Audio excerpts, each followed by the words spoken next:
And I remember because he had a mirror on his headboard, and I remember being able to look up and I see the steam coming from the bathroom with the light on because the room's all dark.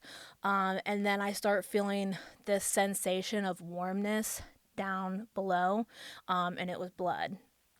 And so at this point in time, this is probably about 3 to 4 hours in. Like, this was a very long event that happened. It was not a quick thing. And I start being able to kind of move my arms, like my forearms and stuff.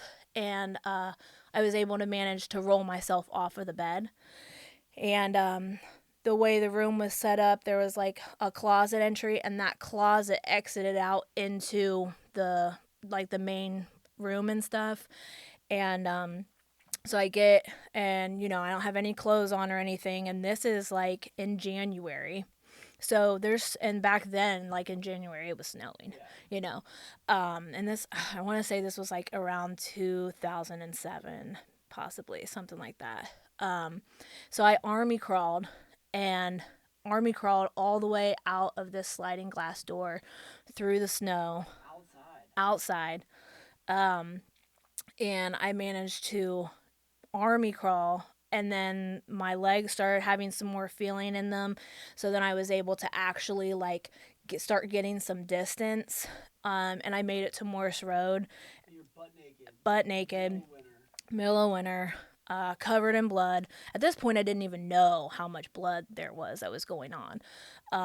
But then just by like chance and by the grace of God, there was somebody that I knew was driving by and seen me, and he pulled over, and he used to wear one of those long goth like black jackets, and he like wrapped me up and swooped me up and carried me in his arms, and then he took me to St. Anne's over on Cleveland Avenue.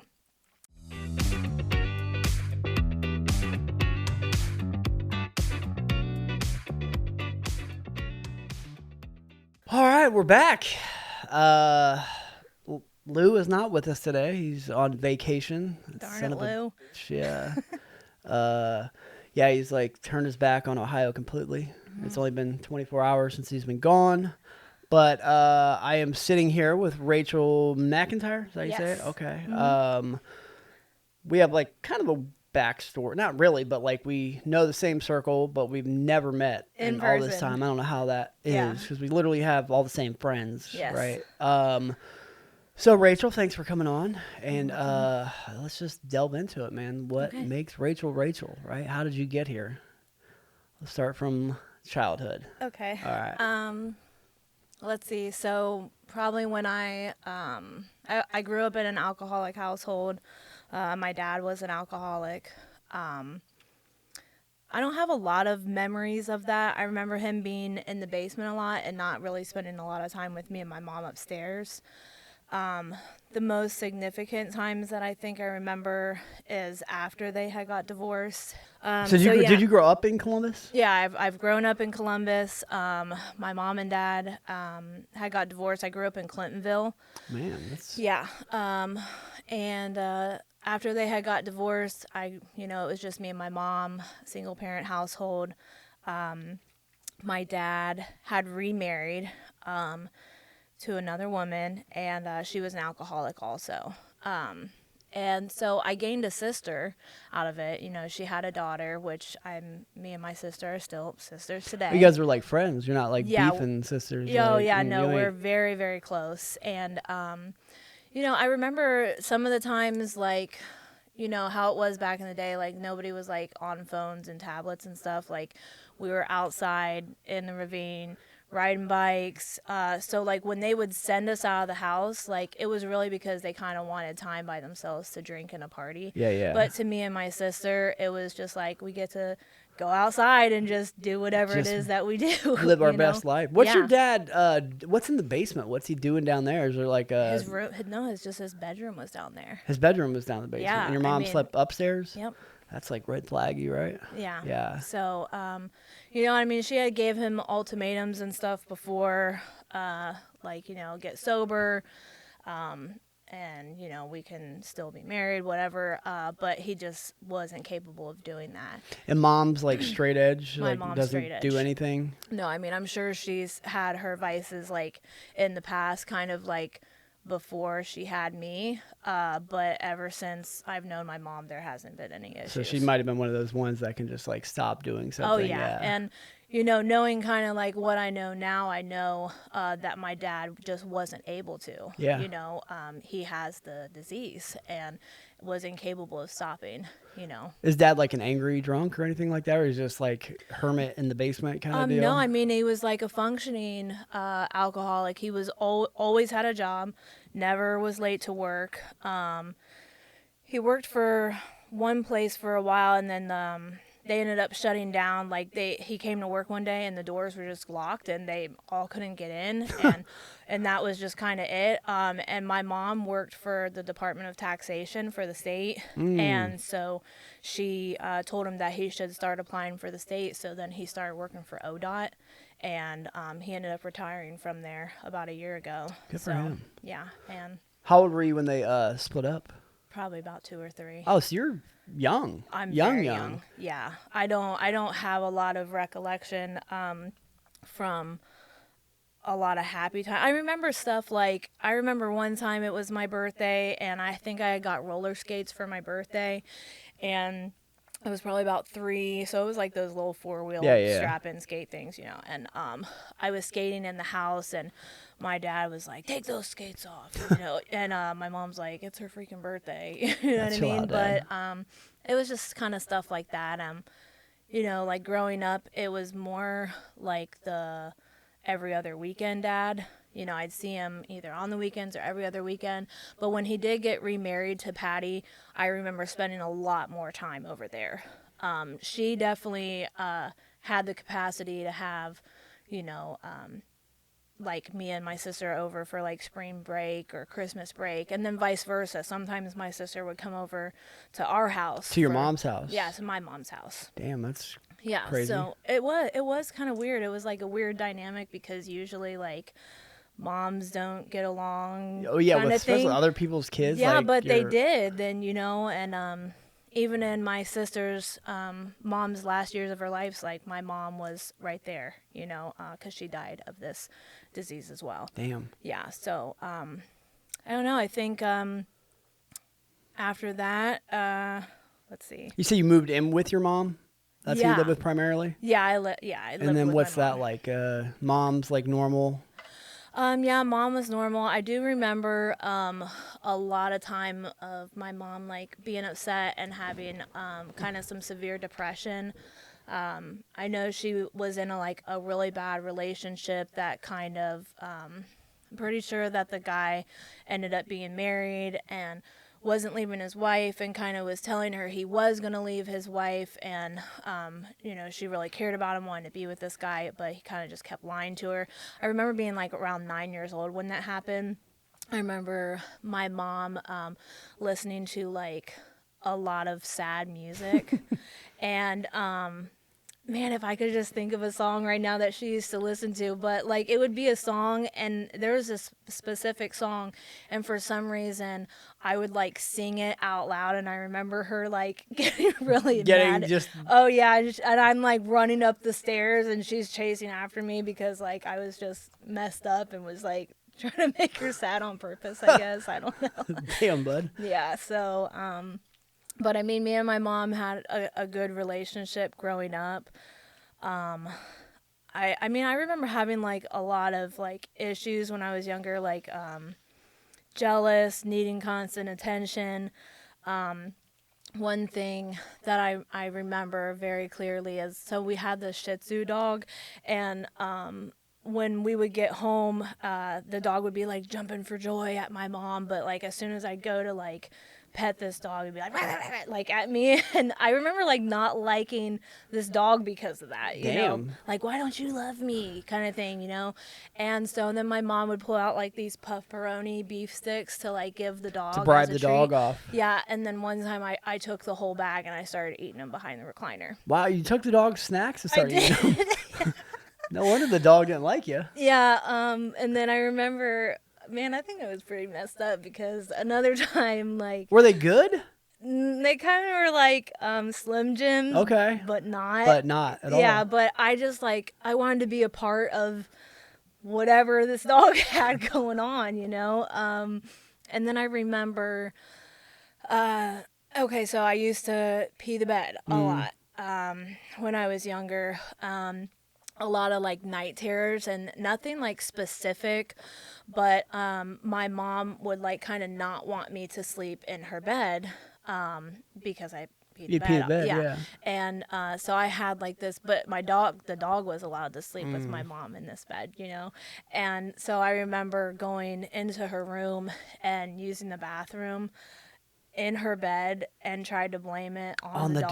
dog. You try to set the dog up. Yeah, but I mean, apparently you can definitely tell like the difference between dog feces and human Wow. feces. So the deviousness started early Oh on. yeah, it Like, did. And like the plot planning and like it was Penny and that was the dog's name was Penny. But yeah, I don't know, it's just crazy to think back on it now because it's like it was just a dog, but I just think I craved my mom's attention so much. And it's weird because like it was just me and my mom, so I was with her all the time.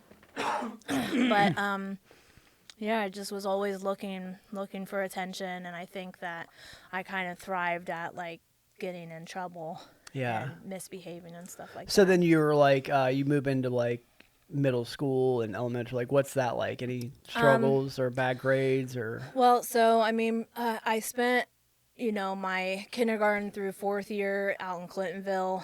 So I came and moved to Gahanna when I was in fifth grade. And it was kind of difficult at first because everybody had already made their friends previously through grade school. So I was kind of like the odd man out. I got this really weird short haircut that was like up to here, and I got these blue tinted glasses, and everybody was like calling me Elton John.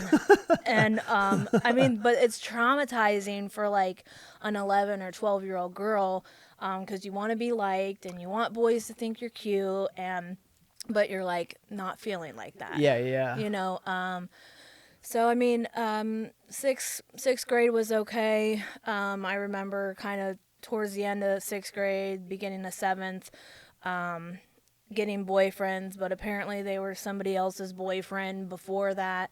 So you know, there was a lot of like dislike from other people, or she's a slut kind of stuff. And I mean, this was like early on in middle school, like nobody was even slutting around. Yeah, nobody was really. even like Nothing doing was even anything. happening. Like we were Nobody's holding getting hands. past first base. Yeah, like we're like there might be some leg touching, but like that was it, you know. So, but it's weird because that's at that young of an age, that's just the type of image that you start to have about yourself, that you're like you're bad, you don't get good grades, you're a slut, everybody doesn't like you. And that's just kind of where a lot of things started developing for me.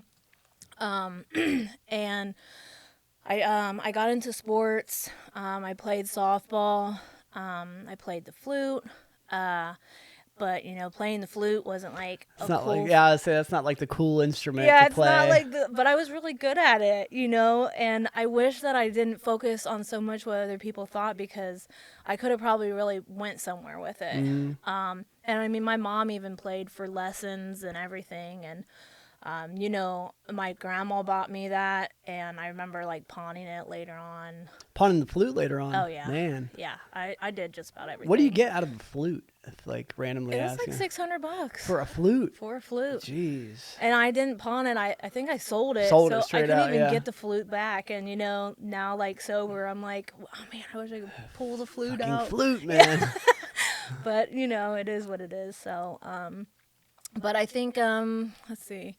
So probably around the end of seventh grade, beginning of eighth grade, I kind of started experimenting with marijuana, stuff like that. I had some neighbors that lived down the street. I was dating the girl I was friends with. She was my best friend. She had a brother, and her two brothers, like they all smoked weed, and I like wanted to be a part of. And Oh, well, I did forget to mention, I'm really sorry. But so I was playing softball, and I'm that sense of belonging that I was looking for and stuff. But like the older girls that I was playing with in softball, just didn't want any parts of having anything to do with me. Why is that? Like, what's wrong with you? Like, still just like the slut whatever stuff from I don't before? know. Like I remember being in the gym and we were like all supposed to throw with like one other person, and so we were supposed to pick our partners, and then the last like three people ended up throwing together and I ended up standing there like alone, and like the Oh, coach had to like make somebody throw with me, and like that was like shattering. that's such a blow for like a kid just trying to, and you Yeah. think you have this group of like people like, oh, we all have a similar interest, and then you just gonna get Yeah, it dogged by wasn't them. it wasn't like that at all, And then probably about everything that I had ever tried, like whether it had been basketball, track, I think like the feeling of not feeling good enough just ended up like that's just what I used to get out of it every time. I just told my mom, well, I don't think I'm as good as everybody else and nobody likes me. And then I would quit. And then that's just what would happen, Damn. So. So you get like, you start smoking weed. That's with your sister's Yes. friends. What's that like? Your first experience? How like are you with a group of people? Yeah, well, so we're all like, this is like, it's so weird because I don't know if it's like the same like way it is back in the day, but like we'd all I remember, so I was probably about 14 at the time, and I would like steal my mom's car, and I like had set up all these like blankets and pillows in the back of this car, and I'd get out of school and I'd go drive this car, and everybody would like hop in and we'd like just bake the hell out of this car, right?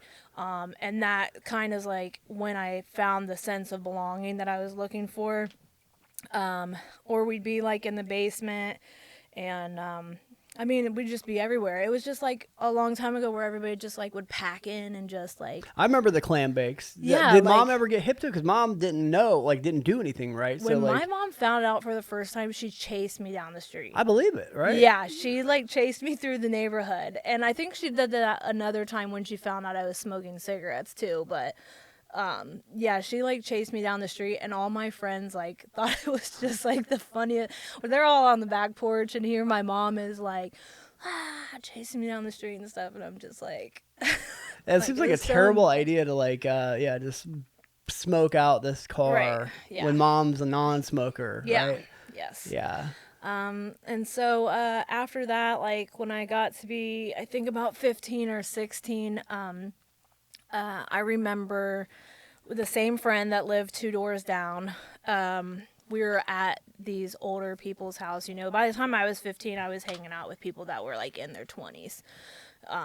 Sometimes even mid 20s. I remember some people being like 30, So, and I remember going over to this house for the first time, and they had like a pop can, and they put like, so we were smoking weed, but then it like went from like putting the weed on this can like to some coke going on the can, and then from there being no weed and them just putting just this straight coke on this can and smoking it. And that's like the first time that I ever had gotten like a real high off some cocaine. That's a hell of a jump from like smoking, Very quickly. Pepsi can of weed to like now Very cocaine, quickly. like freebasing cocaine.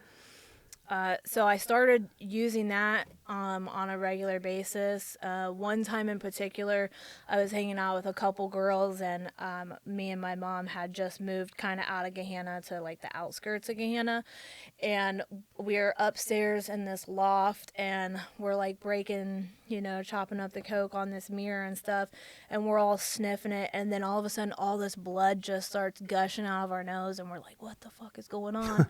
And I shine a light on the mirror, and the person that sold us the coke had chopped it with glass to make it weigh more. Whoa. Yeah, and so like, I mean, we have no idea, but like literally we're like gushing blood out of our nose. And I think I was about 16 or 17 when that had happened. I mean, it was like, but it didn't stop me. So, I just went and hold called up. someone else for some shit. So do you like, do you think you're gonna die? Like you're both bleeding profusely out your nose. Like actually, that wasn't the first thought. My thought was to just wipe the blood off and like, who are we gonna call for some real shit? So you knew immediately when you started bleeding, like, oh, we got scammed. Yeah, something's going on because I already knew what this substance was like and like what was supposed to This happen. isn't it. This is not supposed to happen. I think we were kind of still buzzed off of it, but like our noses was just really messed up. I love how the first thought is like, all right, we gotta get some real coke now. Oh yeah, Just like wipe who are it we gonna aside call? and- What time is it? You know, and like trying to figure it out. You know, trying to manage that and stuff. And then around the same time when I was 17, I was dating this guy. I think I was working at BW3s too. There's a lot that was going on at 17, so I'm like, I'm starting to use this new substance. I remember like this was a time where like we would have these parties and people would bring Percocets, Vicodins, like whatever pills you got at home, bring it. We're Bring 'em putting it on. in this pot and we're smashing them all together and we're just sniffing it. Damn, you're just doing like fucking Russian roulette, like Oh yeah, bring and whatever, then, don't yeah, care. and that was like not an uncommon thing. Like some, you know, throw some X in there, like, and that's just kind of like what. And I mean, and this wasn't just like a weekend thing. This was like a nightly thing. By this time, I had already dropped out of school.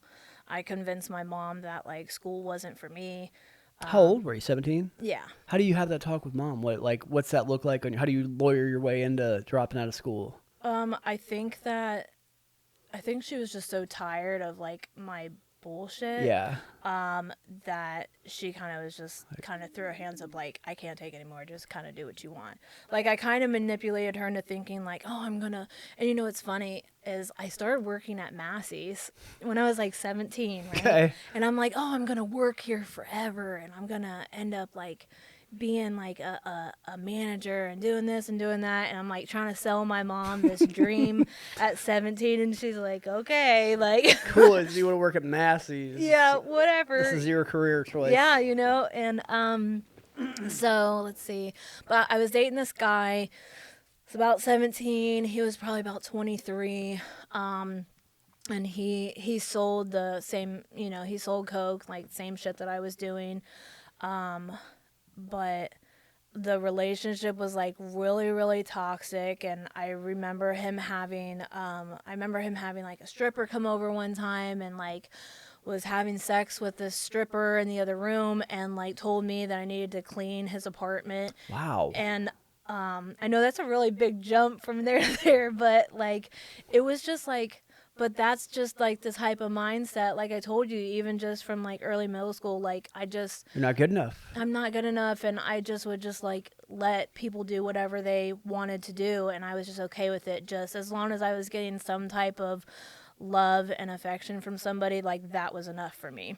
So what's that conversation look like with the boyfriend? Like, is this typical behavior? Because like if my wife comes in and says, hey, I'm going to have like a stripper over, we'll be in the bedroom, I need you to go ahead and get them dishes. Well, I mean, we were sitting there, everything was cool, and then there was a knock at the door, and he's like, yeah, this is so-and-so, and we're about to mess around, don't bother me, and you need to clean up the rest of the kitchen. Wow. And he's like, here's a couple bumps. So you're like, okay. Yeah, I'm like, okay, whatever, man, you know. And it was weird because I remember this being like the first person. Well, hold on, I'll tell you what ended up. So what happened is he was addicted to like, it's when like Oxy 80s were around. And at this time, I had no idea what like opiates were. Like, I mean, I knew they were out there, and I knew that I'd like done some at some parties, but nobody back then was like on opiates or like in full withdrawal from them.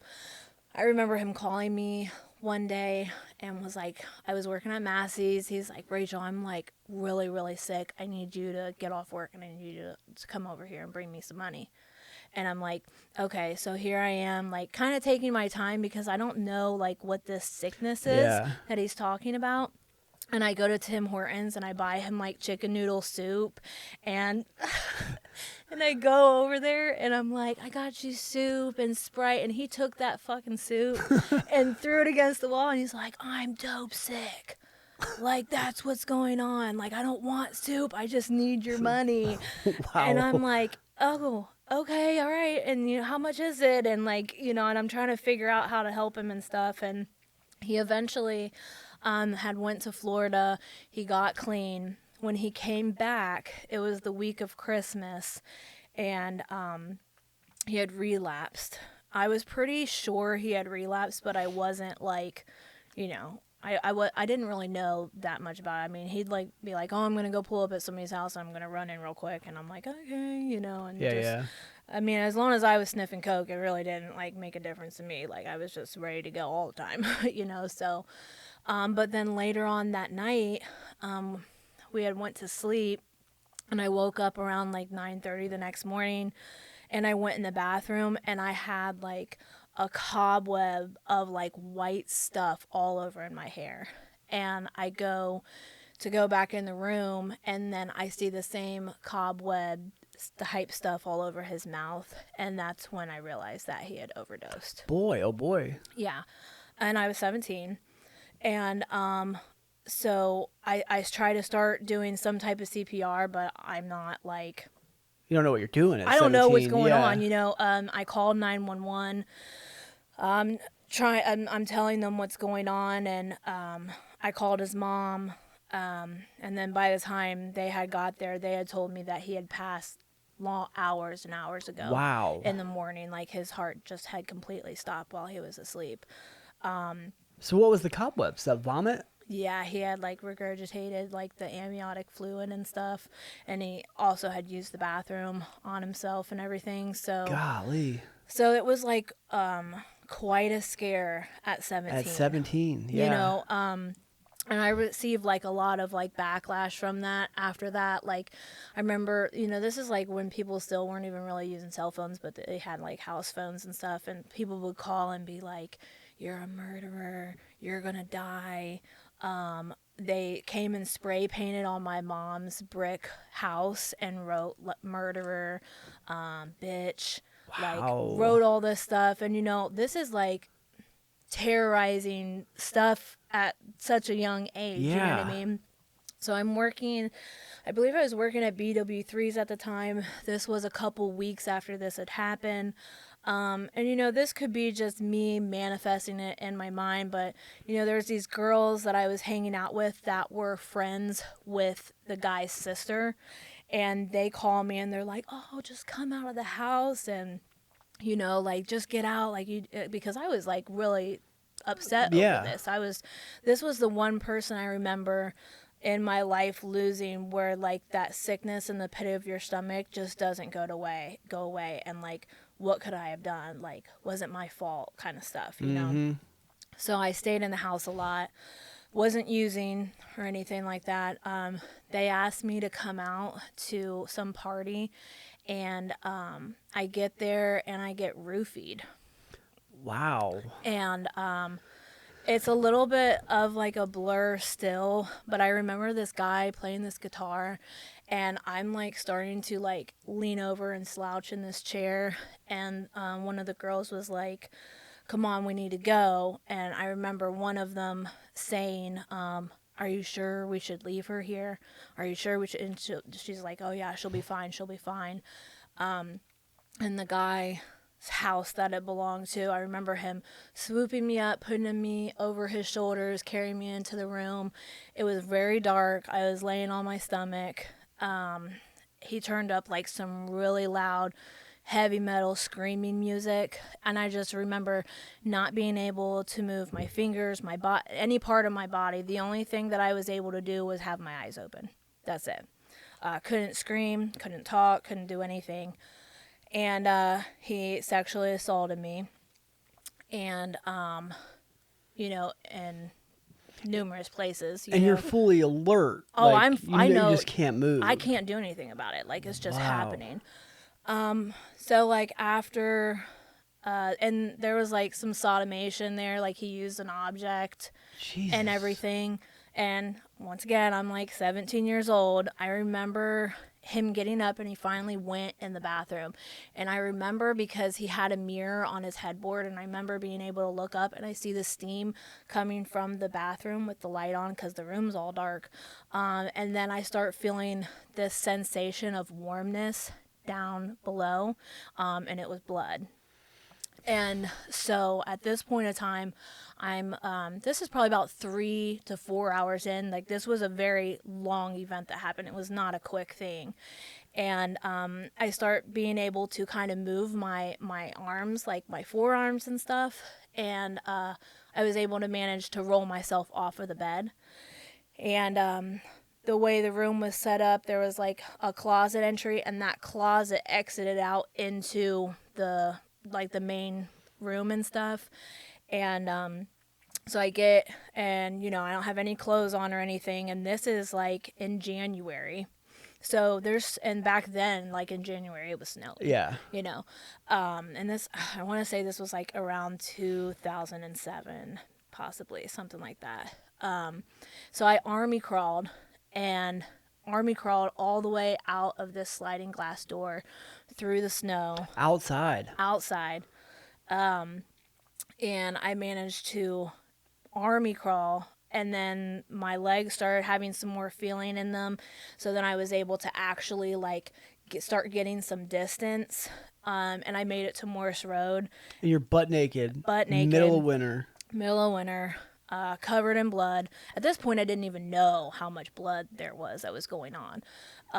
But then, just by like chance and by the grace of God, there was somebody that I knew was driving by and seen me.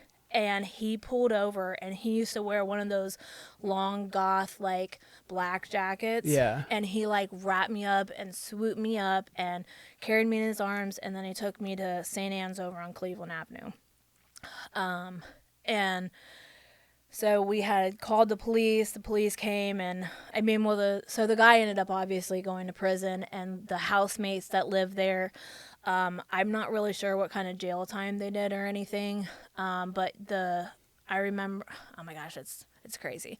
So I'm in the hospital, they call the police, they go over to the house, they obviously find the blood, and they find my clothes, and, they test me, and they find, his stuff on me, everything like that. So it was pretty evident what had happened. And so the next couple weeks after that, after the boyfriend died and then that happening. And this is back to back. Oh yeah, I was within weeks of each other.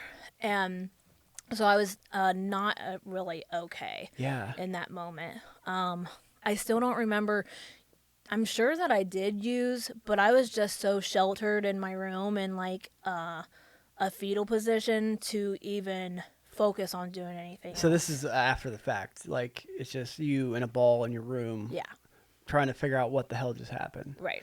And then people don't understand too, like the police investigation also equally is like, oh yeah, they're trying to get me to go to court, and being a young girl, like I wanted to try and help, but I was so frightened to like go, and more than anything, it wasn't about being frightened, I was just very embarrassed. Mm-hmm. I was embarrassed that that these girls that I thought that were kind of my friends, they were a couple years older than me.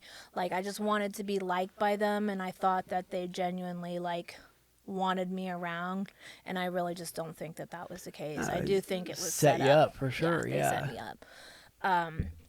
So after that, I remember coming downstairs to my mom, and I told her, it was right before I turned 18, because I would be turning, so this happened in January, and then by April I would have been turning 18, but I had told my mom, like, I think I need some help.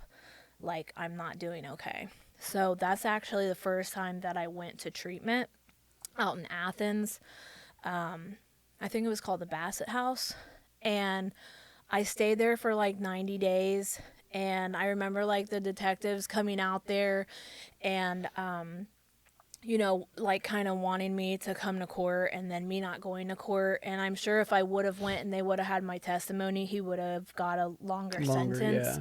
Yeah. But that wasn't the case, so I don't remember exactly how long he got, but he did do some prison time. And then they ended up notifying me like 4 years later, like that he was going to be getting released and stuff and everything like that. I don't know ever what happened to him, but. And then, the court, like going through court in a room full of strangers, then reliving this like terrifying experience. If I had the opportunity to do it different today, I would have went, but then I was like in such shock about everything, like all the stuff, like how they talk about like, oh, you get consequences later. Like the consequences came very like quickly, like everything just like happened so quick. Like, at one point you're thinking like, oh, I'm just hanging out with people and this is fun and everything like that. And then the next thing you know, Your life is your completely... boyfriend's overdosing and you're getting assaulted. And like, here I am, like at 17, wondering if like my stuff is ever going to be the same down there. Yeah. You know what I mean? And not wanting to be intimate with anybody ever again. Or it just was weird. It was a weird time. It's mentally fucked, man. Like, yeah, it's like the incident and then like the damage that comes after that. Like, I hate to minimize, but like the incident's just like the fraction of like, now you got to carry that shit on the rest of your life. And like, do you still harbor like any resentment towards these people? I don't think so. Good for you. Yeah, I don't think so. Like sometimes like moments like that is just everything that has led up to where I am right now is just a part of the journey. It's not excusing any of like the behaviors of other people, but we're all meant to go through certain things to become who we are, and as long as like when I do share stuff, it's able to help somebody else, and that kind of is all that matters. Yeah, that's what it's all about, is just helping other people at the end of the day. So yeah, so now you're 18, right? You did your first stint in rehab. Yeah. All this trauma has happened. What's life like? Like, where do you go from here? Well, I get out of treatment, and I remember my friends throwing me a bonfire, and I getting out of right treatment back party? at it, and that's so by this time, that's when I think, how I had said before, like during those traumatic times, I wasn't using, but then once I got out, I think the only way to start coping was to get fucked up. And is it still your go-to? You still just doing cocaine? I'm still doing pretty much just everything. Whatever. Other than I don't ever remember doing the opiates and like being sick without doing them at this point. But it definitely gets there. So I'm getting out. I met the guy that I had my first child with. Right around this time, like we're using cocaine, we're drinking alcohol, we're going to the clubs, we're beating the shit out of each other. Like, that's just how we kind of showed love to one another. Like, if I'm not hitting you in your face and you're not hitting me in my face, then it means that we don't love each other. Yeah. That's what not that loving each other hard like. enough. Yeah. Yeah. Eventually, so I had my son. Me and his dad separated by then. I was about 20. And then I started dating this other guy, and I remember going to this bar, I met this guy, and, like he had like a good amount of money. I started going over to his house, and I can tell that he's like doing really well for himself. And this was the first time, that I was introduced to an opiate. Okay. Like, and it was like a perk 30. And at first we were just using it like just for sex and stuff like that. Yeah. So I sniffed half of it, and I was like, oh yeah, this is fucking where it's at. You know what I mean? Like all those feelings of like the weed, the coke, the other shit was like, no, this is it, Nothing else mattered. That feeling of I have arrived was like where it was at, until half of one wasn't enough, and then 1 wasn't enough, and 2 wasn't enough, and he was giving them to me freely, so I didn't have to pay for them or anything. And then we broke up. Ooh.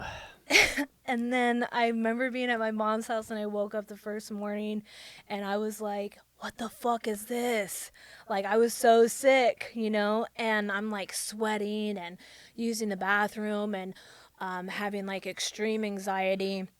And I call a friend of mine, and I'm like, dude, like, something's going on, like, because I am, like, not feeling right. And she's like, oh, no, you just need to do another one. So you didn't know, like, no. This is from not having... Yeah, if I would have just waited a couple days, I might have been all right. But, like, once it's in your mind that, like, I have to get another one to feel better, then that's just what you're going to do. There's no going back from there. Yeah, and I'm like, okay, well, how much are they? Like, what do I need to do? And she's like, oh, well, my mom has some. And she just made it seem like so nonchalant. Like, oh, yeah. You're just dope sick. Yeah, no big deal. Yeah, just take one, call me in the morning. you know? And so But that's exactly what I did. Like, it just sent like, oh, that's the answer to the problem. Like, cool, like whatever. And but even still, you know, it went from 2 or 3 to 6 to And what do they 8. cost at this point in time? This is like Oh early my. mid 2000s Yeah. So they were. I remember paying like dollars. $7 for a 30. Golly. Then I remember them being. I mean, it went up fairly quickly as it seemed like the more I started to do, the more expensive they Yeah, started to that's yeah. become. I think the end point I think of me paying a lot was like $22 or $23. But by this time I had met who I ended up getting married to, and that's when we got hip to like the driving back and forth to Florida. yeah, well, we didn't go to Florida, but we went to like Indiana, West Virginia, like basically stayed kind of around Ohio and stuff. Baltimore, went to Maryland a lot. So you're going to like a pain clinic. He is. He is, okay. I'm just there Along for the I got ride. some money and I'm just there to throw in. All right, you're you're an investor. Yeah, All so right. we sometimes I'd borrow the money off my mom. Sometimes I'd pay her back, but eventually I wouldn't, because that's just how the disease progressed. Like, it was either I pay you back and then I go without, and I'm like, well, I'm not going without. Not going with option B. You know, so is it as like easy as to get in those like surrounding states that it is Florida at the time? Because Florida, like we've had people say, yeah, you go in, you literally, yeah, you give them money, tell them you got a back yeah, problem. I mean, we we never had any issues. I mean, we did it for years. And didn't have any problems. I don't really remember why we didn't go all the way to Florida. I think it was just way quicker to go. Why, if you don't need to? Yeah, it's just like right there. You know what I mean? Drive 4 hours and like, I'm home the same night. Yeah, exactly. So, and then we were like paying for other people to go. So we'd have like sometimes 4 to 6 people go with us. Damn. And so, I mean, like in an addict's mind, like you're kind of thinking like, oh, this is kind of freaking cool, you know? And your ego's like, yeah, we're getting rid of this shit to people. And everything was kind of going good for a while. And then I think one time, this is like kind of when it all started ending with that. So we had like this big party over at our house. And my husband was like, he was telling everybody, he was like trying to rap apparently, and was like telling everybody we got money in the walls, and which we did, you know, and we had went on a trip and I think it was just me and him. It might have been another couple, but we went on this trip. We get down there and the office is completely closed. So we couldn't get anything. Oh, the pain management office. The pain management office was closed. We couldn't get anything.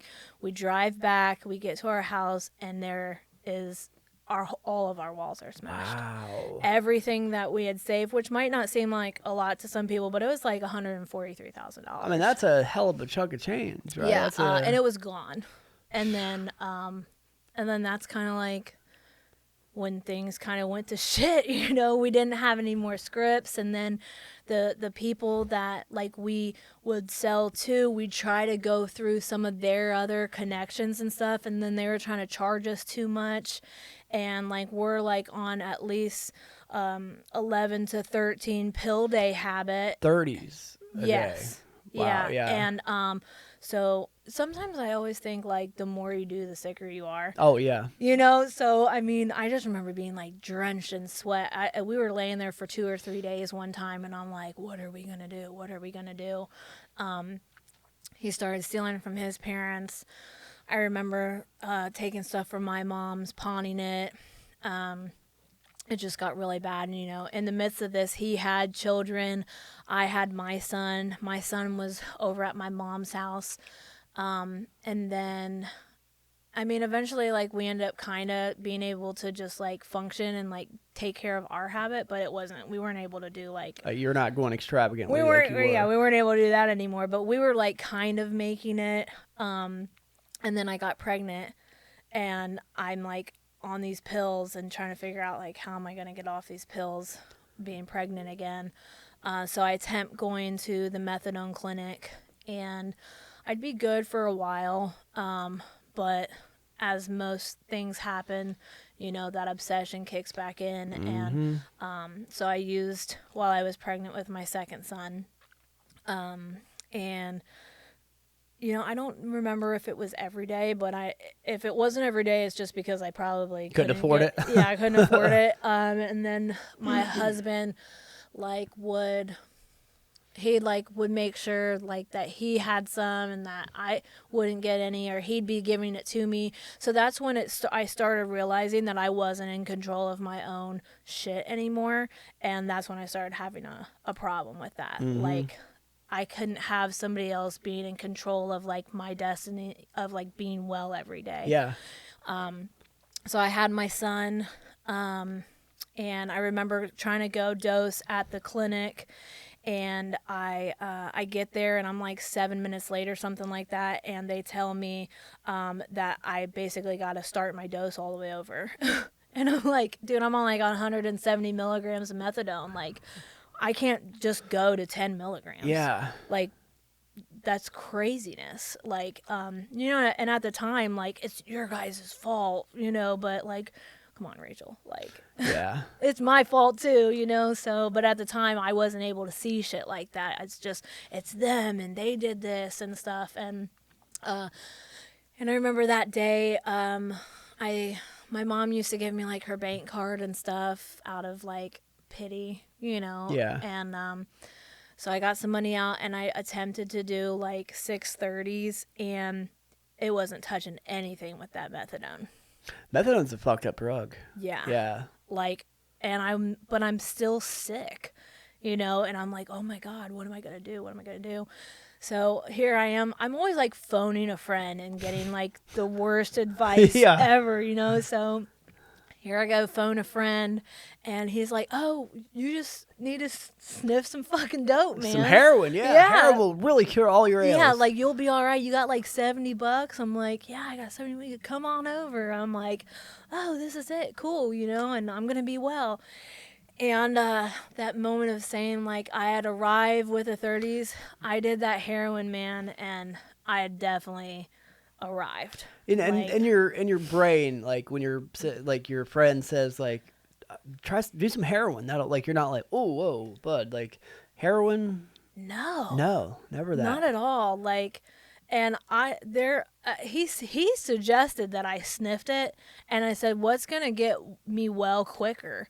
And he's well, I mean, probably shooting it. And I went right to it. Didn't give a fuck. Didn't care. I was you know how to do it, right? And here I am just putting my arm out okay. Is he a dope fiend too? Yeah. Okay.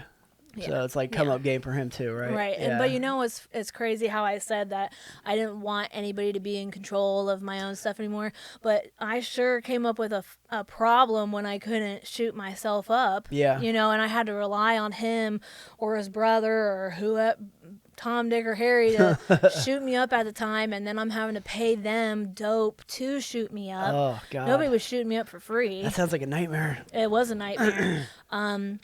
And then, but with determination, I ended up figuring it out on my own. And how old are you at this point? How many, in your 20s? I'm probably about 24. Okay. About 24. And so I have my son who's about 3 or 4. I have this newborn baby. I don't have a job. I'm kind of solely relying on my mom to help me take care of my habit. I'd have my mom watch my kids, and I'd take my mom suburban, and I'd go scrapping with these guys. My mom lived in a Dominion home development, and I remember going into some of the houses they were building, and I'd take all the pipe out of it. Yeah, the copper. So at this point, I wasn't, well, I mean, that is crazy stuff to do, but it gets crazier. Does mom know you're on heroin, or she still think you're going to the clinic? She thinks that I'm still doing the 30s. Okay. At least. I mean, I'm pretty sure until she ends up figuring it out, and I manipulate her. This is the only way. Yeah. And, fuck trying to quit, you know what I mean? So, I think in between sometimes I tried to go to treatment, but for the wrong reasons. I just get back out and then I just start using again. At first I thought it was people, places, things and stuff like that, but I just never cured what was up here, and that's why I could never get better. So Children's Services gets involved. They remove both my kids from my care. So my oldest one goes with his dad, and my son ends up going into for adoption. Okay. I had some some cases to be able to get them back, but I just didn't do it. And like they gave me opportunities, like I think they asked me if I wanted to go to Maryhaven, but I was so stuck in what I was in that I was incapable of seeing the light or seeing what was the right thing to do. You know, it was never that I didn't love my children, but at the time I think I just loved getting high more. Yeah, it's life or death with Yeah. like getting drugs. So they get removed out of my care. Luckily, my son ends up getting adopted by a wonderful, wonderful woman. So he starts to begin to have a good life. My older son's dad, well, I'm sure he's better now, whatever, you know, but he's living a good life with him. And at this point, I'm pretty much being able to do whatever I want to do now. And so things like progressively get worse, you know. My mom's completely devastated by the kids being gone. Yeah. And you live with mom, right? Well, sometimes. Sometimes, okay. When I'd be there, okay. You know. But she didn't really want me there after that. And I think she was like really, well, I know she was very resentful towards me. She kind of really grew into this depression. You know, I will say my mom's always like helped me and like, you know, like the felt sorry for me kind of stuff. And if she did have a way to help me, she always would help me. It ended up getting to a place where she wouldn't, but I'll kind of get into that later. But so by this time, I'm like staying out all hours, and I'm not bringing her car back. And, you know, thank God she never like called the cops on me for like a stolen vehicle or anything, but I wouldn't bring her truck back. It got bad enough where I remember she would give me money to go get groceries for her. And I mean, now it was a bad idea. Like, now I know it was a bad idea to do that. But back then, I always had the full intention of bringing her Of groceries. going to the store, yeah. Yeah, I always, like, and bringing her money. I mean, I wanted paid for doing it, you know. But I always, like, had the intention of bringing these groceries back. And sometimes I did until I just didn't Until anymore. You didn't anymore, yeah. Yeah. I remember she called me and she's like, Rachel, I have no toilet paper. I have nothing. There's no food here. All I have is a can of peas. And it just had gotten so bad that I was okay with that. You know, like, put some butter on them. Put some butter on them. You know, I don't know. Like that, like I had no shame in my game whatsoever. So let's see. So by this time, I remember the same guys that like had shot me up. I still hung out with them all the time, and I was like running low on money. There wasn't, you know, if I didn't have anything, they usually helped me, and we just kind of, that's just how it was at one point until nobody had anything. And I remember sitting there in the living room like contemplating, what can I do? What can I do? What can I do? And I remember the one guy was in the closet because he was like so cold, but he was like hot at the same time, and he had put a heater in this closet and was like wrapped up in this blanket. And I was starting to get sick, but I wasn't as bad as he was. And I just remember being like, okay, I need to help my people out and figure out something to do. And so I walked up the street, and this guy rolled down his window at the gas station, and he was like, hey, you want to have a good time? And I'm like, well, how much? And he told me how much. And, you know, at first, you know, like when he said 100, I was like, you know, but then I thought about what I could get with 100, and I was like, okay. And then I did that for the first time. Have you ever, like, had that ever crossed your mind prior to that? Never. So just Never. the spur of the moment, a guy pulls up on you. Yeah, Man. I'll give you $100. I got a hotel down the street. Wow. And I was like, okay. And then I remember being in the car and being like, oh my God, I'm really about to do this. And Yeah. feeling like disgusted with myself and like, is this the route that I really want to go? Is there any other way I can make anything else happen? Well, it probably won't take that long, you know, and like all these thoughts are like going through my head. But at the end of the day, like the thought was, I'm about to get better. I need to feel better. Yeah. Yeah. And so then I started doing that. So you're doing that. You just started that as that's your hustle now. Yeah. Okay. Yeah. And it, you know, so by this point, then like that's when like the selfishness of so I wasn't going and chilling with those guys anymore and helping them, you know, get well. Like at first, like I cared about other people's Yeah. wellness, you know what I mean? But like once I'm out there doing that, it's all about me. It's You know, like I might give someone a rinse or something like that, or if I really had enough, like I might do something for you, but like if I'm having to go out here and do all this for my shit, like I'm not sharing it, period. So that's kind of what that started looking like, and at this point I wasn't even going home, you know, like my mom may see me, but that's only when I knew she was going to get money, or like if I needed to like change out clothes and take different clothes with me. But so I was like kind of just staying from house to house, trap to trap, like Maine and James, Livingston, Courtright, man. like Now, what are you looking like at this time? Are you a mess at this point, or are you like keeping it together? Like now for well, your I'd like new to think job? I looked all right, but I mean, probably not. I mean, at the beginning, I think I still like had some weight on me. Probably still like took care of myself a little bit. Like I still had like places to go home and shower at. Yeah. I don't remember being like one of those girls that you'd see on the corner like nodding out, but I'm sure that It could have been you. it could have been me, you know, or just looking like completely twacked out. Well, all right, so I'm staying in these trap houses, but the thing is there wasn't a lot of like trap houses where you could like go and like shoot your dope and it just be just the dope. Like you had to smoke crack. Like the crack was the more quicker money. So they're like, well, yeah, you can chill here, but you gotta buy some fucking crack. And so I'm like, fuck it. Like, so now I'm trying to take care of two habits. Two habits, yeah. But, you know, I didn't mind because I liked the crack too. I liked coming up and then I liked coming down. Right back down. Back and forth, back and forth, back and forth.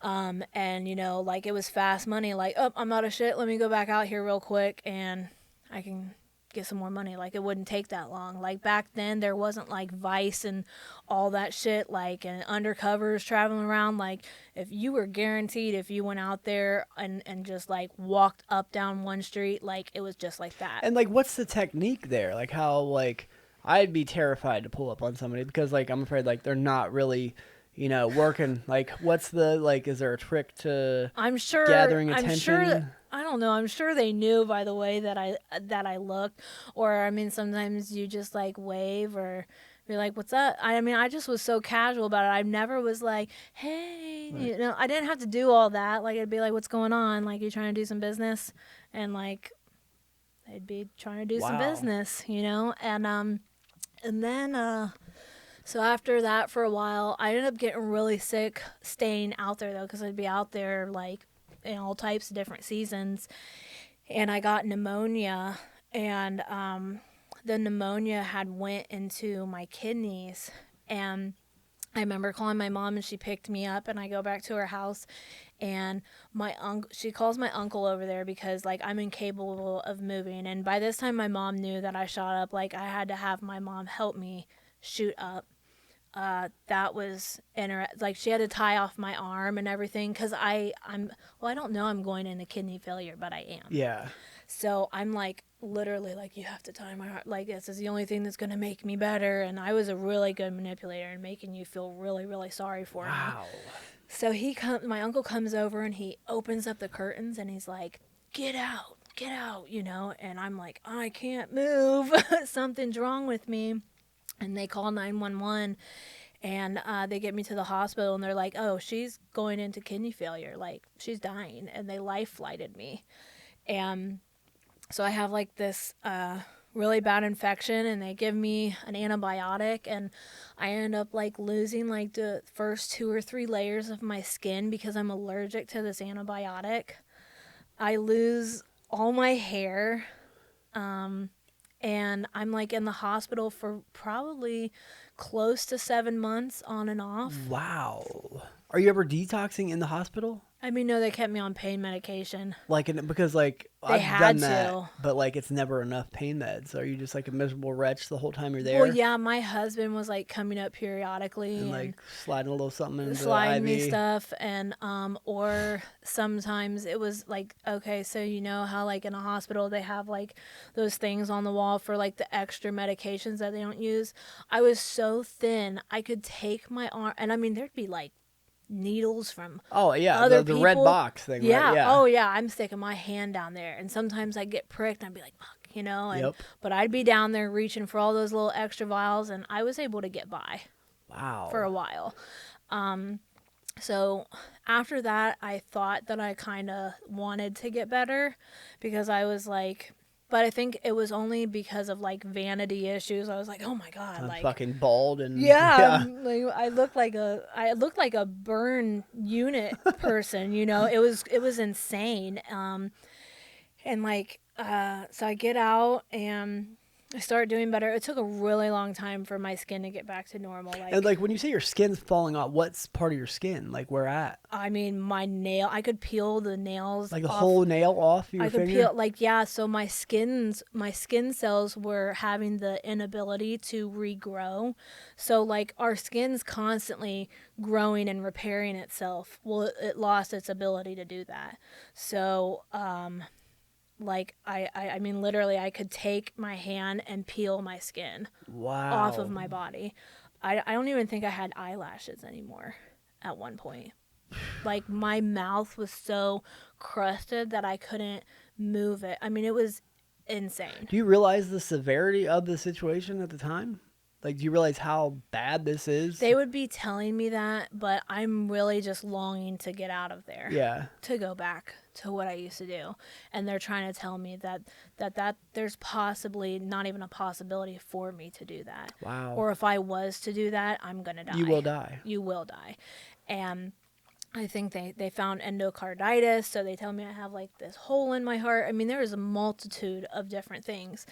I remember starting to get better one time, and they were trying to take me off the pain meds, and like that's when I started kind of losing my shit a little bit, Yeah. and the desperate measures started kicking in, and they were trying to switch me to like the opiates, to some freaking Benadryl. And so Nah. yeah, and I think they got hip to the fact that I was getting in those boxes, so they were taking everything with them. And all of like my street friends knew what was going on, and you'd think like that they'd want to come up and like sell me some shit, but really they're like, girl, like get better, Yeah, bro. like, You know what I get mean? your shit together, man. So but I mean oh yeah, so they started giving me, I think they started giving me like the liquid morphine or the liquid methadone first, because they thought that the IV stuff was my problem, because I was putting it through my PICC line. I was putting anything. And the through PICC my line's right to the heart. Oh yeah. Yeah, I've had like one I'm of doing it those. through my neck, my arms, like whatever the case was, because I've had PICC lines everywhere. And so they start giving me this liquid stuff. Little do they know that I was spitting it out and putting it in a cup and hiding it under my blanket, and then the saline pushers. Oh yeah, I know. I'd put it right through my PICC line, and I gave myself like VRE, and What's VRE? it's Is that like it's a blood infection. Yeah. Or like what's the other one, like that has to do with E. coli? I gave myself E. coli because whatever I had in my mouth from breakfast It's going in the PICC line. it was going in the PICC line too. What if that was like milk or chicken or whatever the case it was, like that's what was happening. And it's crazy because humans have notoriously dirty mouths as it is, Yeah. right? And yeah. But anything to feel better. Anything, yeah. You know? So eventually, like, I remember going in the nursing. Oh, so with the VRE, I'd gotten so bad that one day they had sent me to this nursing home because they had to keep a closer eye on me somewhere else because they're like, somehow this girl keeps getting sicker and sicker in this hospital, you know? And I go into this nursing home and I go to get out of bed and I collapse on the ground and I couldn't walk. And I got an infection in my kneecaps and they had to like drain my knees and I had to go to like physical therapy and they had to like teach me how to like walk a little bit on my own. Like it was a whole crazy event. Like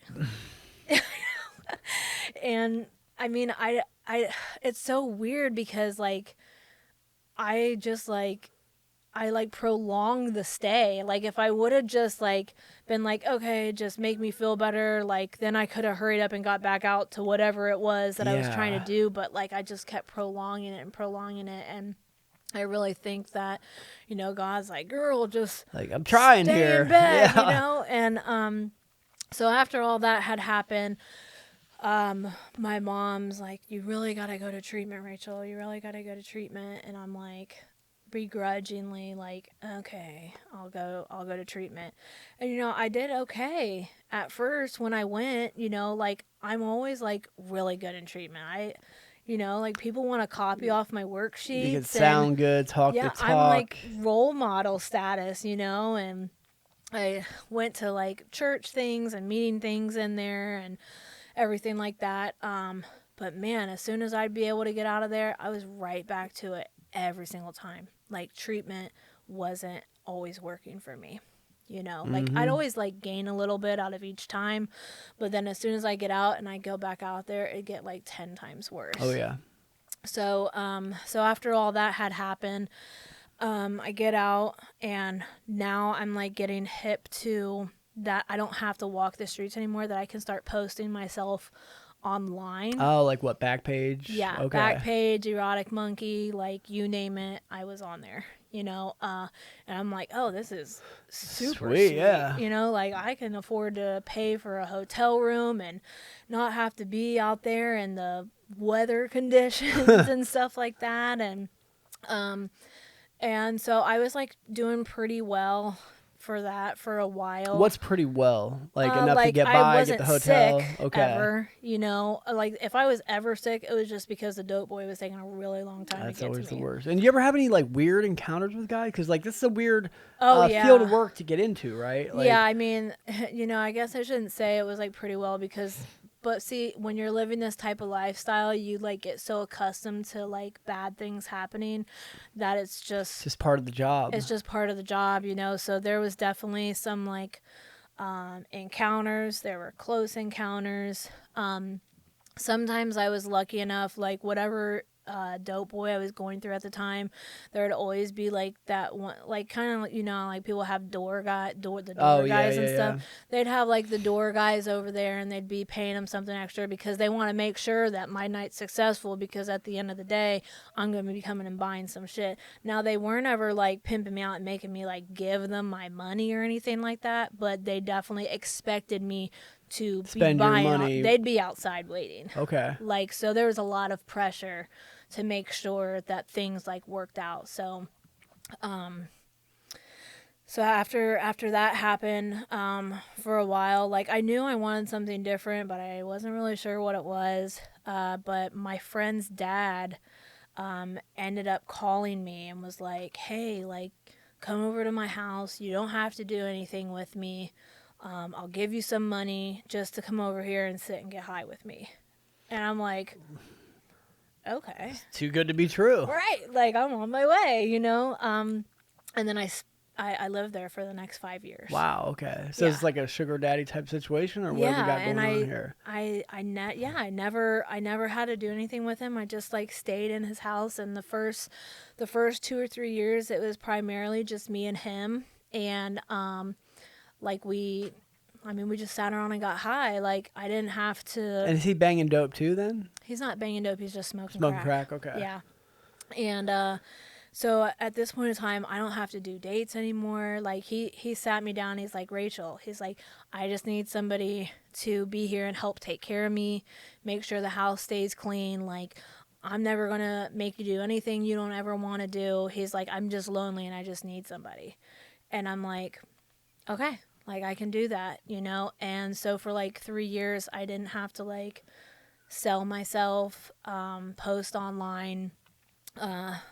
The most I would do would just be like making some moves with some dope or something, you know, like if somebody wanted Like, something. okay. Yeah, and then I'd get you something, I'd make something off of it. Like that's like the most activity that I had going on So over kind of there. the perfect job for, an addict, Oh right? Like yeah, you found like the perfect setup. yeah, and I mean, I'm not saying that it was like all great all the time because definitely if if I started to get sick and he didn't have what I needed fast enough, then I definitely would like I remember cutting his pockets out one time. Like I army crawled. Okay, so he's like he always used to sleep in this recliner and I'd come up and I'd like shimmy my hand up the pant leg and then I'd get the pocket and I'd start cutting a hole in it Wow. and It's get pretty his wallet brazen out of you. and but you know I was a really good liar, man. He'd be like, "You got a damn hole in my pocket," and I'm like, "You're." Like, Jerry, do you hear yourself how crazy that I was sounds? like, "How Like, could you possibly not feel me cutting a hole in your pocket?"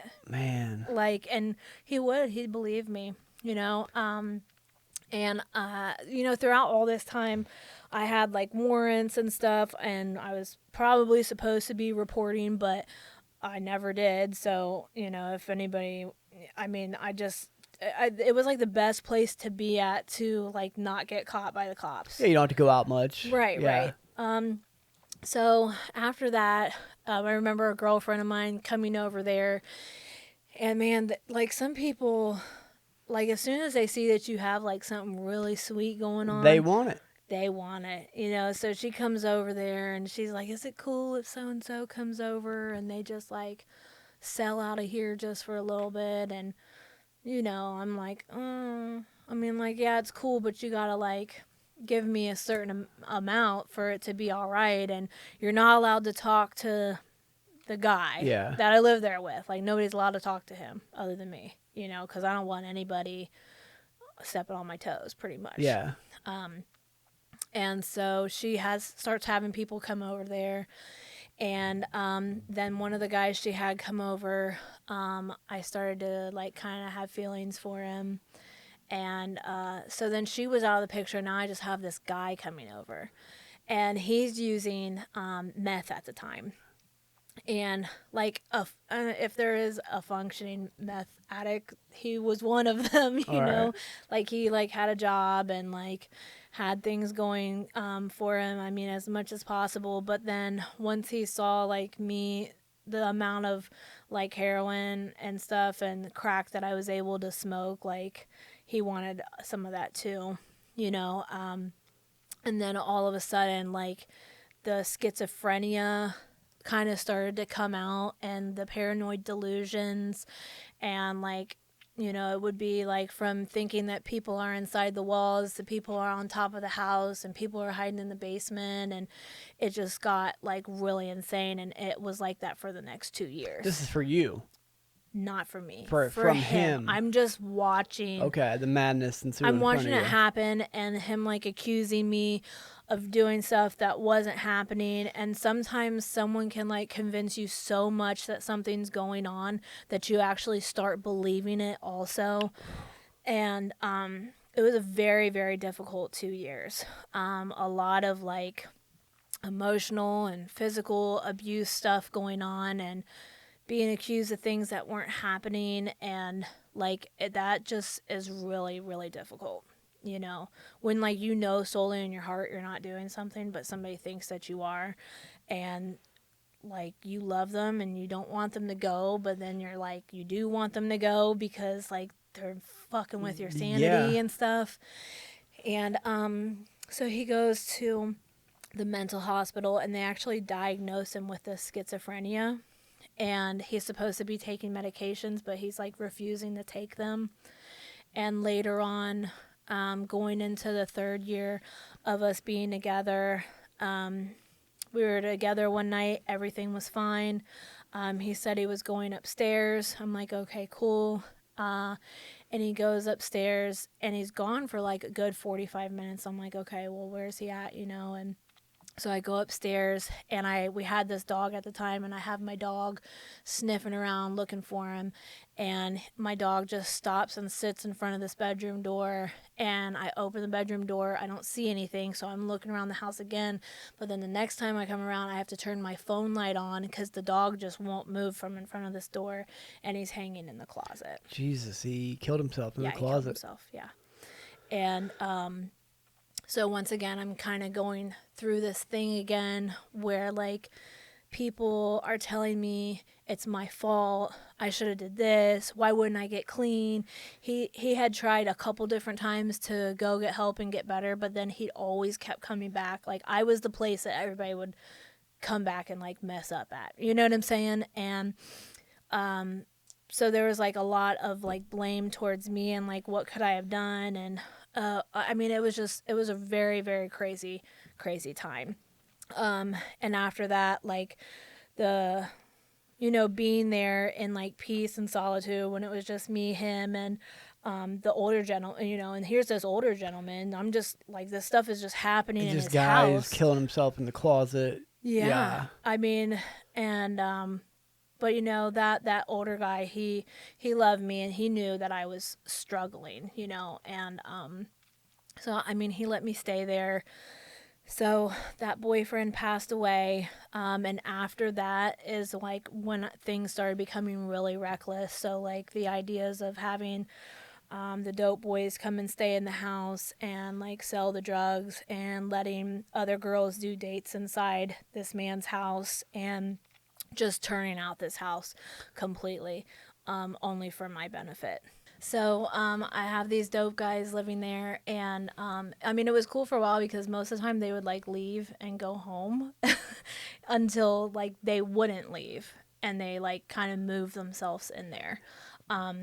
So at this point in time, I knew that like I needed some type of like protection from somebody. Yeah.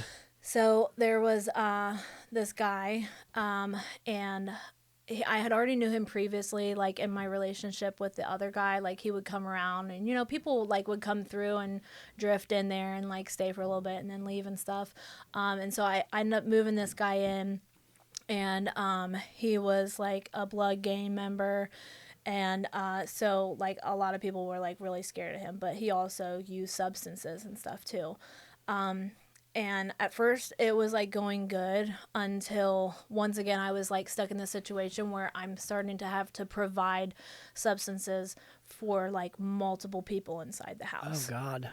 But at the time, a lot of these dope dealers trusted me. So I'd get like when they weren't there, I'd have stuff to like get rid of, and then I'd have like my own stuff, and then I could kind of get rid of stuff to my own people, and it wasn't just like people coming over there specifically to them and stuff like that. And until like the guy was staying with me, and I would like nod out or fall asleep, and then that's when like the theft and like people taking stuff would start to happen. So they start stealing your shit as you're Yeah, out. not like a couple grams, like quarters. Wow. So they're going big. Yeah, they're going big, and I'd be owing like a lot of money out, and I'm trying to figure out how to come up with this money so quick. And because I still have this older man that lives there, and like yeah, he has his social security and his retirement and stuff that he's getting, and so I was able to kind of do some finagling with that kind of money. But at the same time, like I still had to make sure that he was straight. The guy that was like watching my back was straight. Girls that were coming over there that I was friends with, I was making sure they were okay. And so then comes back into the idea like, okay, well, I'm going to post online again. Okay. And do these dates again. And so then I start doing that over at this house. And it was really hard to try and figure out how to do that because I got a dope boy in one room. I got the older man out in the living room, and I'm trying to figure out how to get these dates in from the back door to cross through to go to, and then they get sketched out like, well, who the hell is that? Who the fuck are these people? And some of them I had known over the years because like I said before, like there was a period of time where I really didn't have to do anything, but like there'd be some times that I'd want a little money here and there, and I'd be able to have people come through, or I'd go do something real quick. So some of these people like were already like previous people that I seen before, and they kind of just knew me and they trusted me, until like newer people started showing up. And some of the people that I had over there, I remember one time somebody had came over and they like pulled an AK out on this guy, and I drove him to the bank and made him like empty out his bank account. Whoa! So they pulled like the AK out on the John. Yeah. Jesus. And like multiple different times, like, and so the Wow. guy that was supposed to be like protecting me, like it was almost like a swerve for him, be like, oh, so who do you have coming over? Do you really know this guy? Like, is it cool if I like rob him? Pretty much, you know. And I'm like, I don't know, like, I mean, now, like, whatever morals I kind of had left, like, didn't want for that to happen. But at the end of the day, if I was benefiting from it in some type of way, It's then fair game. I would be okay with it. So there was a lot of that going on. And then there was, like, one person in particular, a dope guy that had moved in. And at this point is, like, when things started to be a game changer.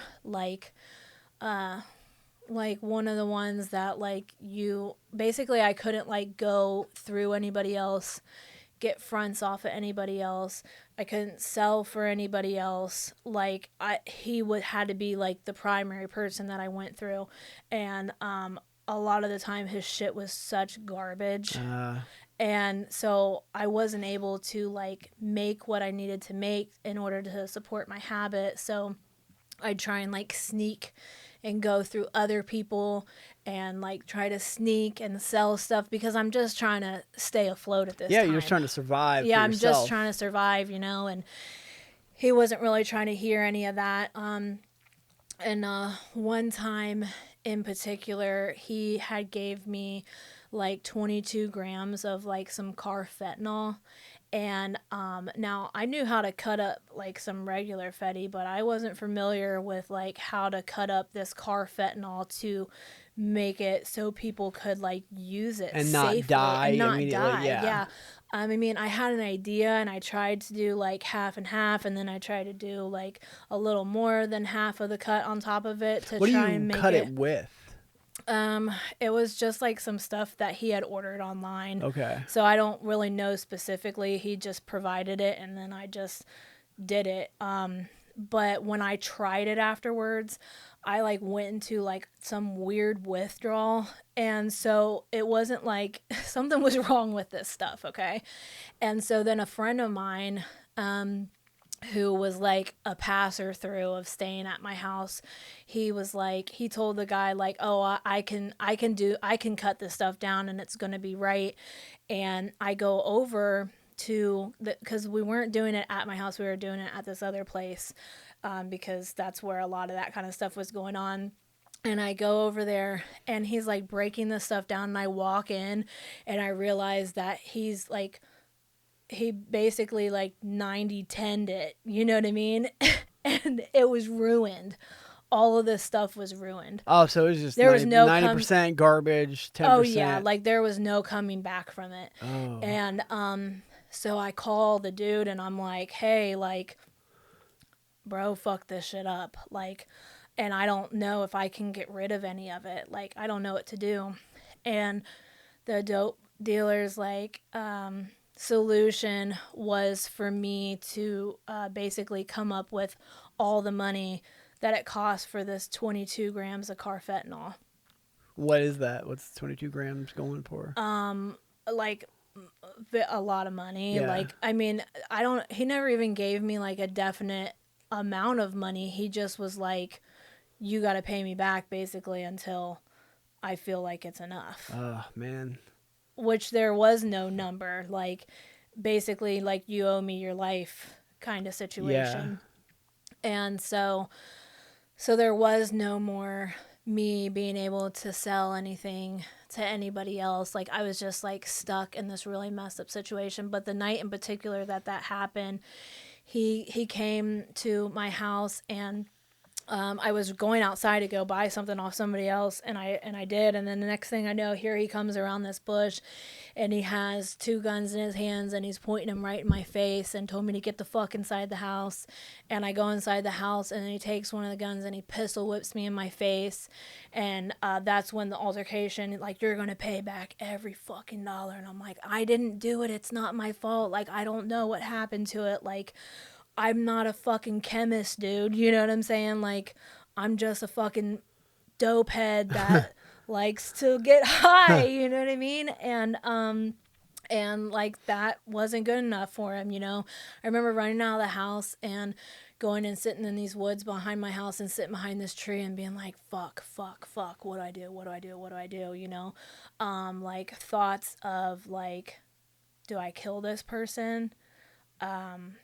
Like, what do I do, you know? And that's like right when things started to get like really scary and really serious, when you're having thoughts of like taking somebody else's life, to make them go away so that they can't hurt you, is a really overwhelming feeling, you know? Because I mean, I've obviously have experienced death and stuff, throughout that.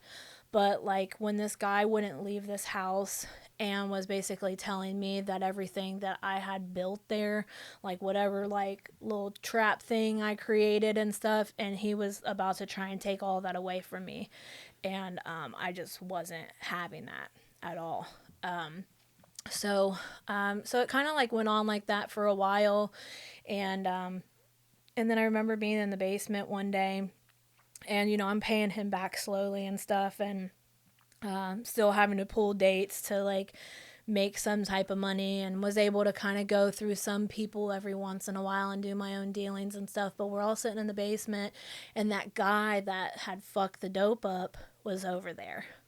And I had already tried to tell the dude a million times, like, he's the one that fucked your shit up. It wasn't me. Why are you not making him pay it back? But after a while, he just told me to shut the F up and quit talking about it. Mm-hmm. Because he knew at the end of the day, this dude was never going to be able to pay him back. Yeah. He knew that I had some forms of way to being able to do it. And I don't even know why he trusted him to do it in the first place. But it is what it is. So we're all sitting downstairs. And the guy, so he's having us all try this stuff, and it was like decently good. And the guy was like, he's like, yeah, man, this shit's way better than that junk that you had that one time. He's like, it's probably a blessing that I fucked all that shit up for you anyways, because you wouldn't have made shit off of it.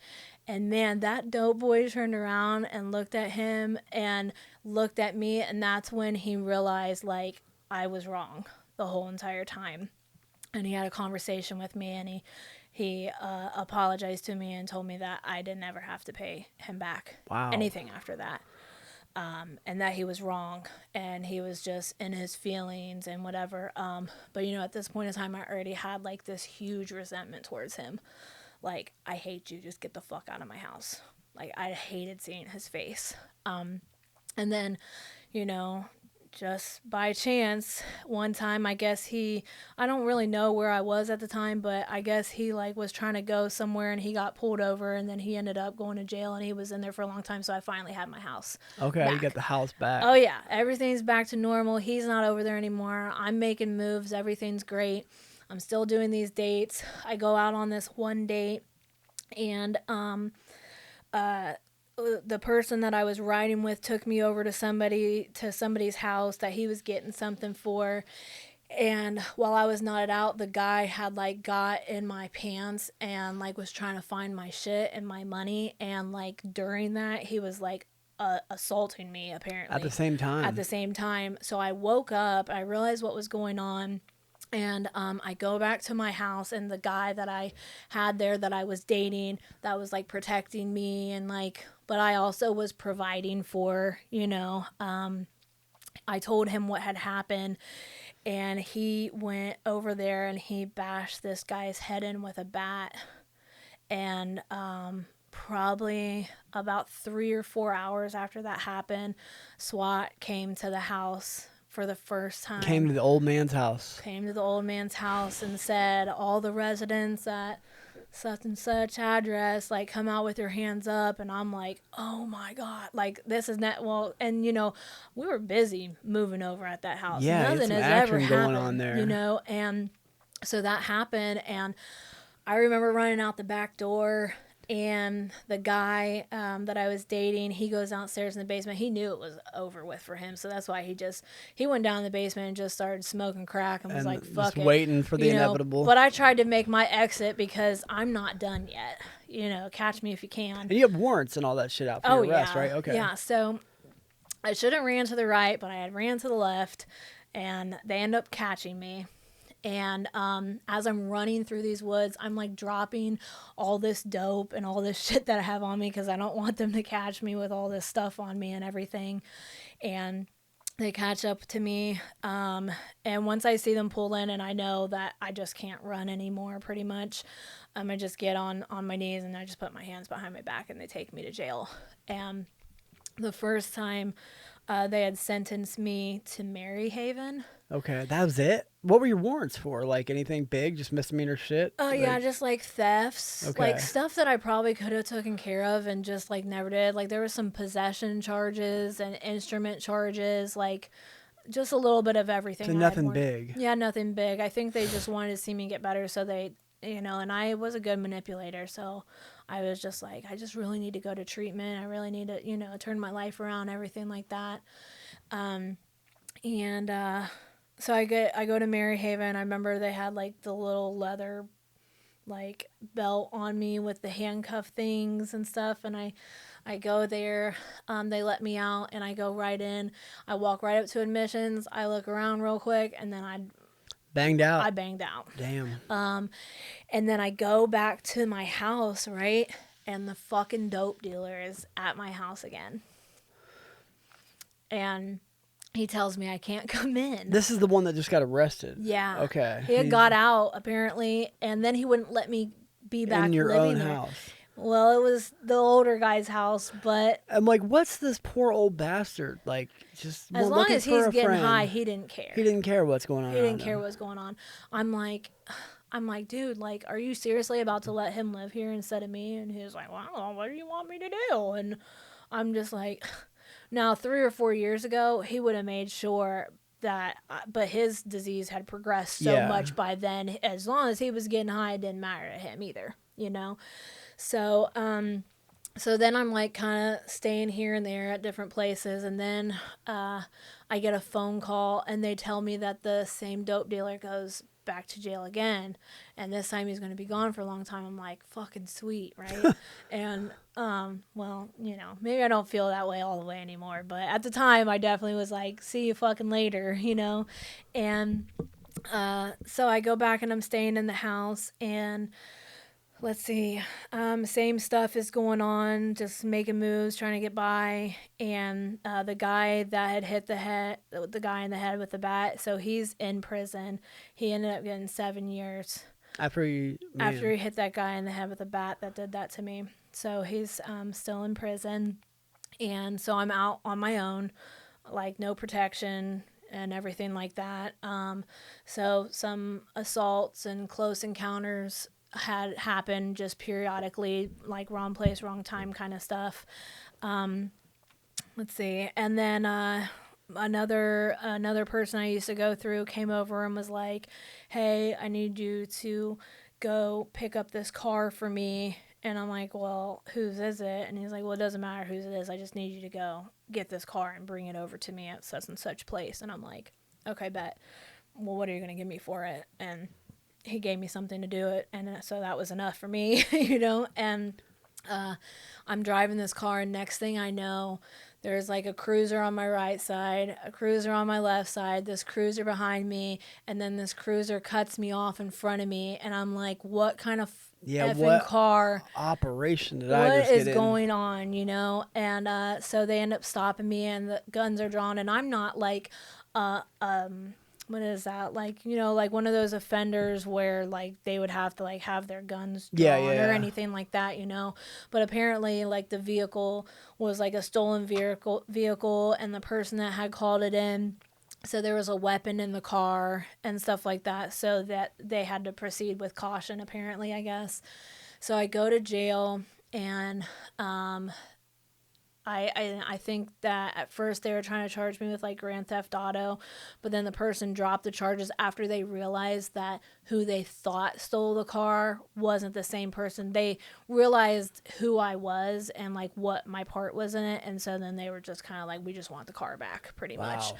So those charges got dropped, and then I'm in jail, and I go for violating not staying in Maryhaven. So then I go to this other court date and stuff, and I'm like, can you just sentence me back to Maryhaven?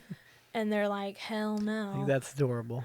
Yeah, so I stayed at Jackson Pike for like 8.5 months. Oh my. Yeah, and the stay wasn't like that bad, but I mean, I was definitely so sick in there at the beginning. Like, okay, you know how, I mean, I'm sure you've been to Jackson Pike, right? Oh yeah. Okay, well, so like, especially, and girls will know how this is too, but like, you get in there and you're really dope sick, and like, you can't control using the restroom once you get to a certain point. I was definitely one of those girls in there that could not control what was happening when I was in the shower. I wasn't trying to mess up the shower for everybody else, but Like when you're dope sick, you're dope sick. when you're dope sick, man, you're dope sick, and like, everybody's talking shit and fucking with me, and and my ego's like, oh, if you only knew who really the fuck I was, you wouldn't even be talking to me all crazy like this. But here I am, just like shivering on the ground, like, oh my god, just shut the fuck up, like, Yeah. I'm so sick right now.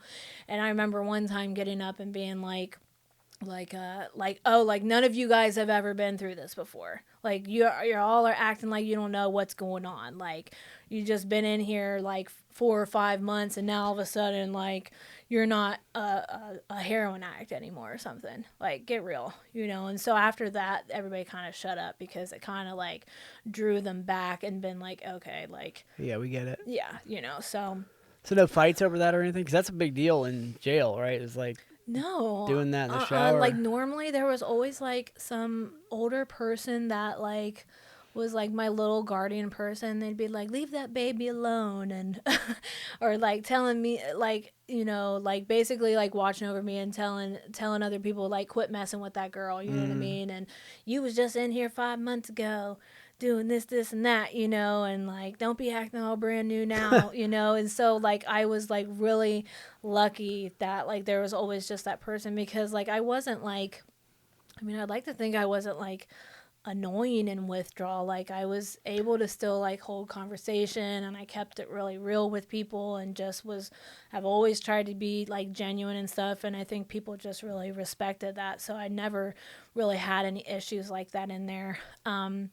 And then, like I said, in a closed setting, I always like do really well. Like, I was a runner the whole time that I was in there.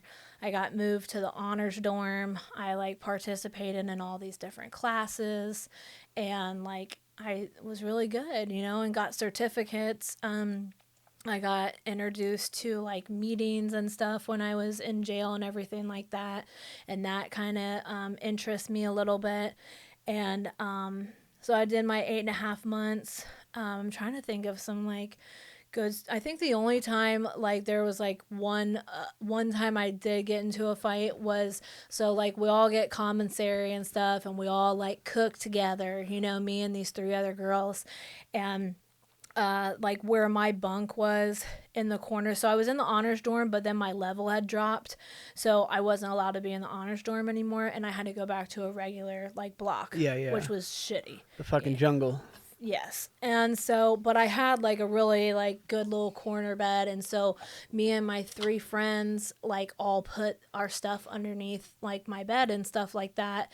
And there's this one girl in there that could like really, really sing really good. And I wanted her to sing my mom this song on the phone. So I grabbed a moon pie out, and I like paid her this moon pie.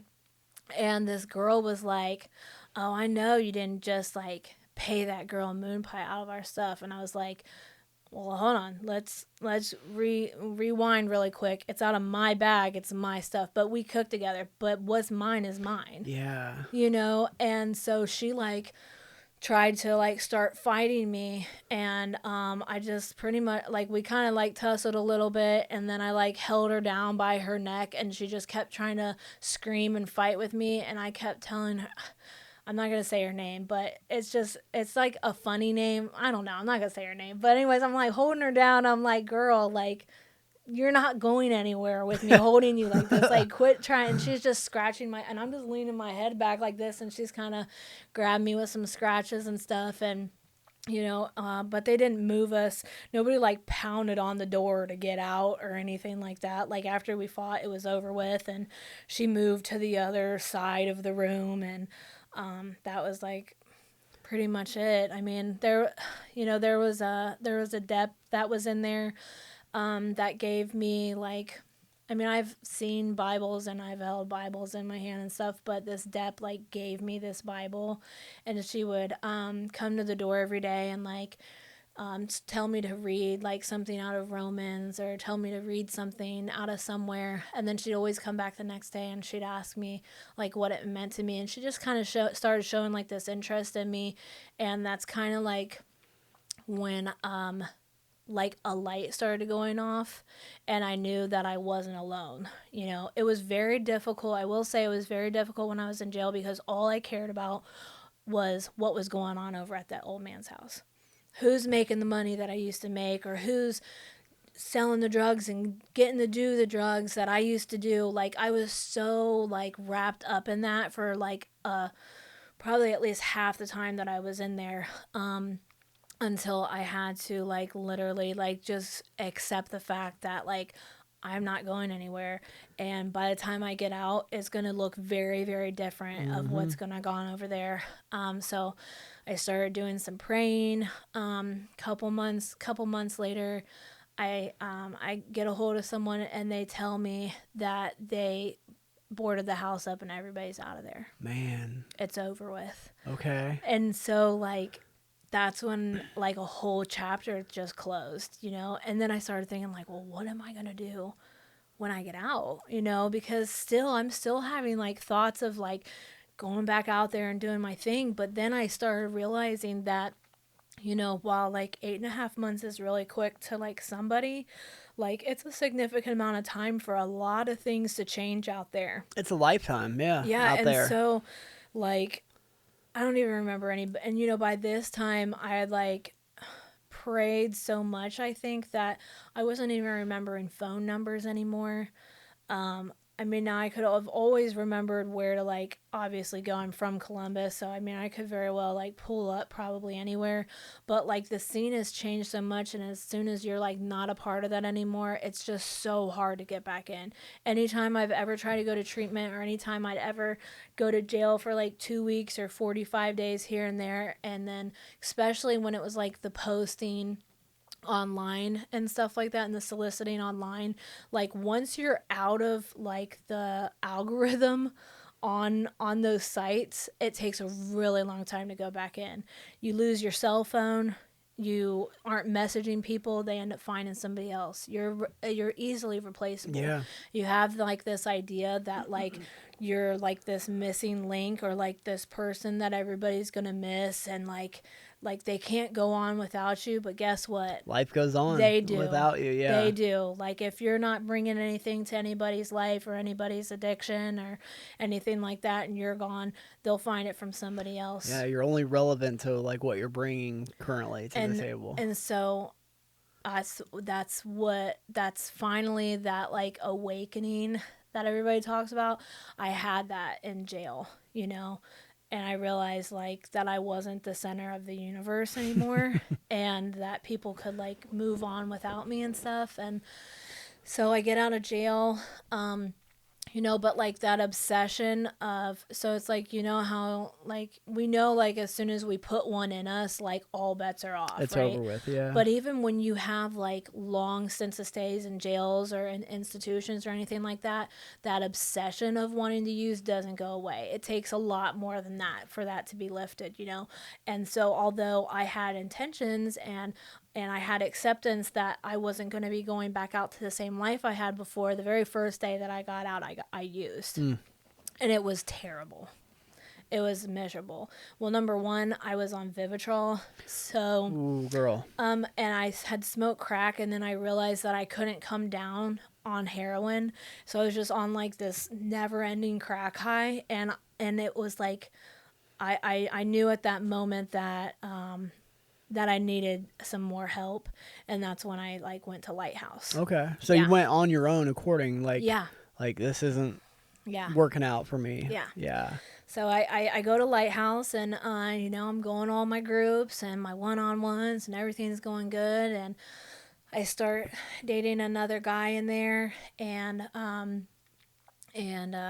you know, he wasn't probably doing all the best things all the time, and so neither was I, and I got away with it all the time. Like what that kind of looked like is, yeah, I was going to my groups and my sessions, and basically everybody's like looking up to me, and oh, I'm doing so good, but like behind the scenes I'm able to like sneak and drink, and I definitely used cocaine a couple times, but you know, still in the midst of this, I'm on this Vivitrol, so I can't really do what it is that I really want to do.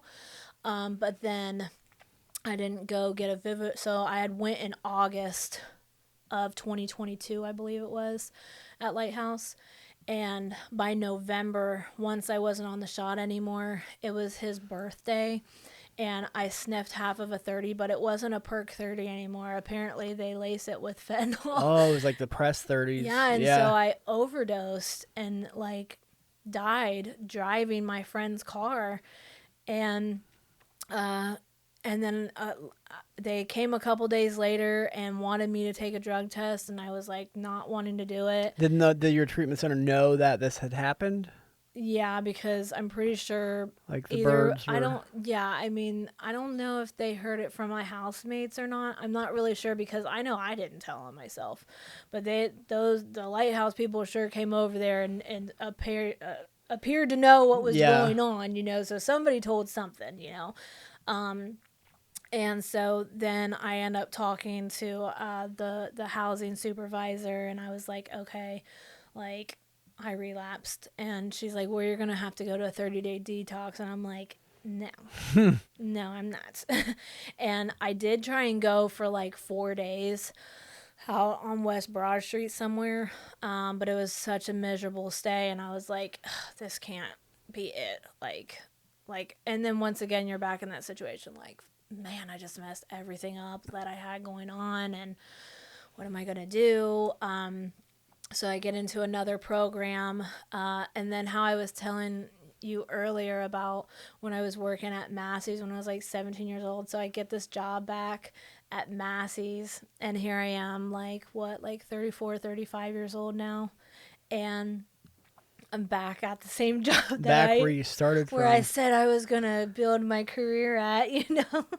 And so I'm working there, and I'm at another treatment facility, and at this point in time I thought like, oh, my only problem is like fentanyl and crack. Like I don't have a problem with alcohol, like really forgetting like where it all started at for me, and like the nights where I wouldn't remember where I was at and blacking out. Like there was a whole bunch of stuff with alcohol that I just didn't even realize until like I got older, you know, and like where I'm at now, and realize that like I have a problem using any kind of substance, you know.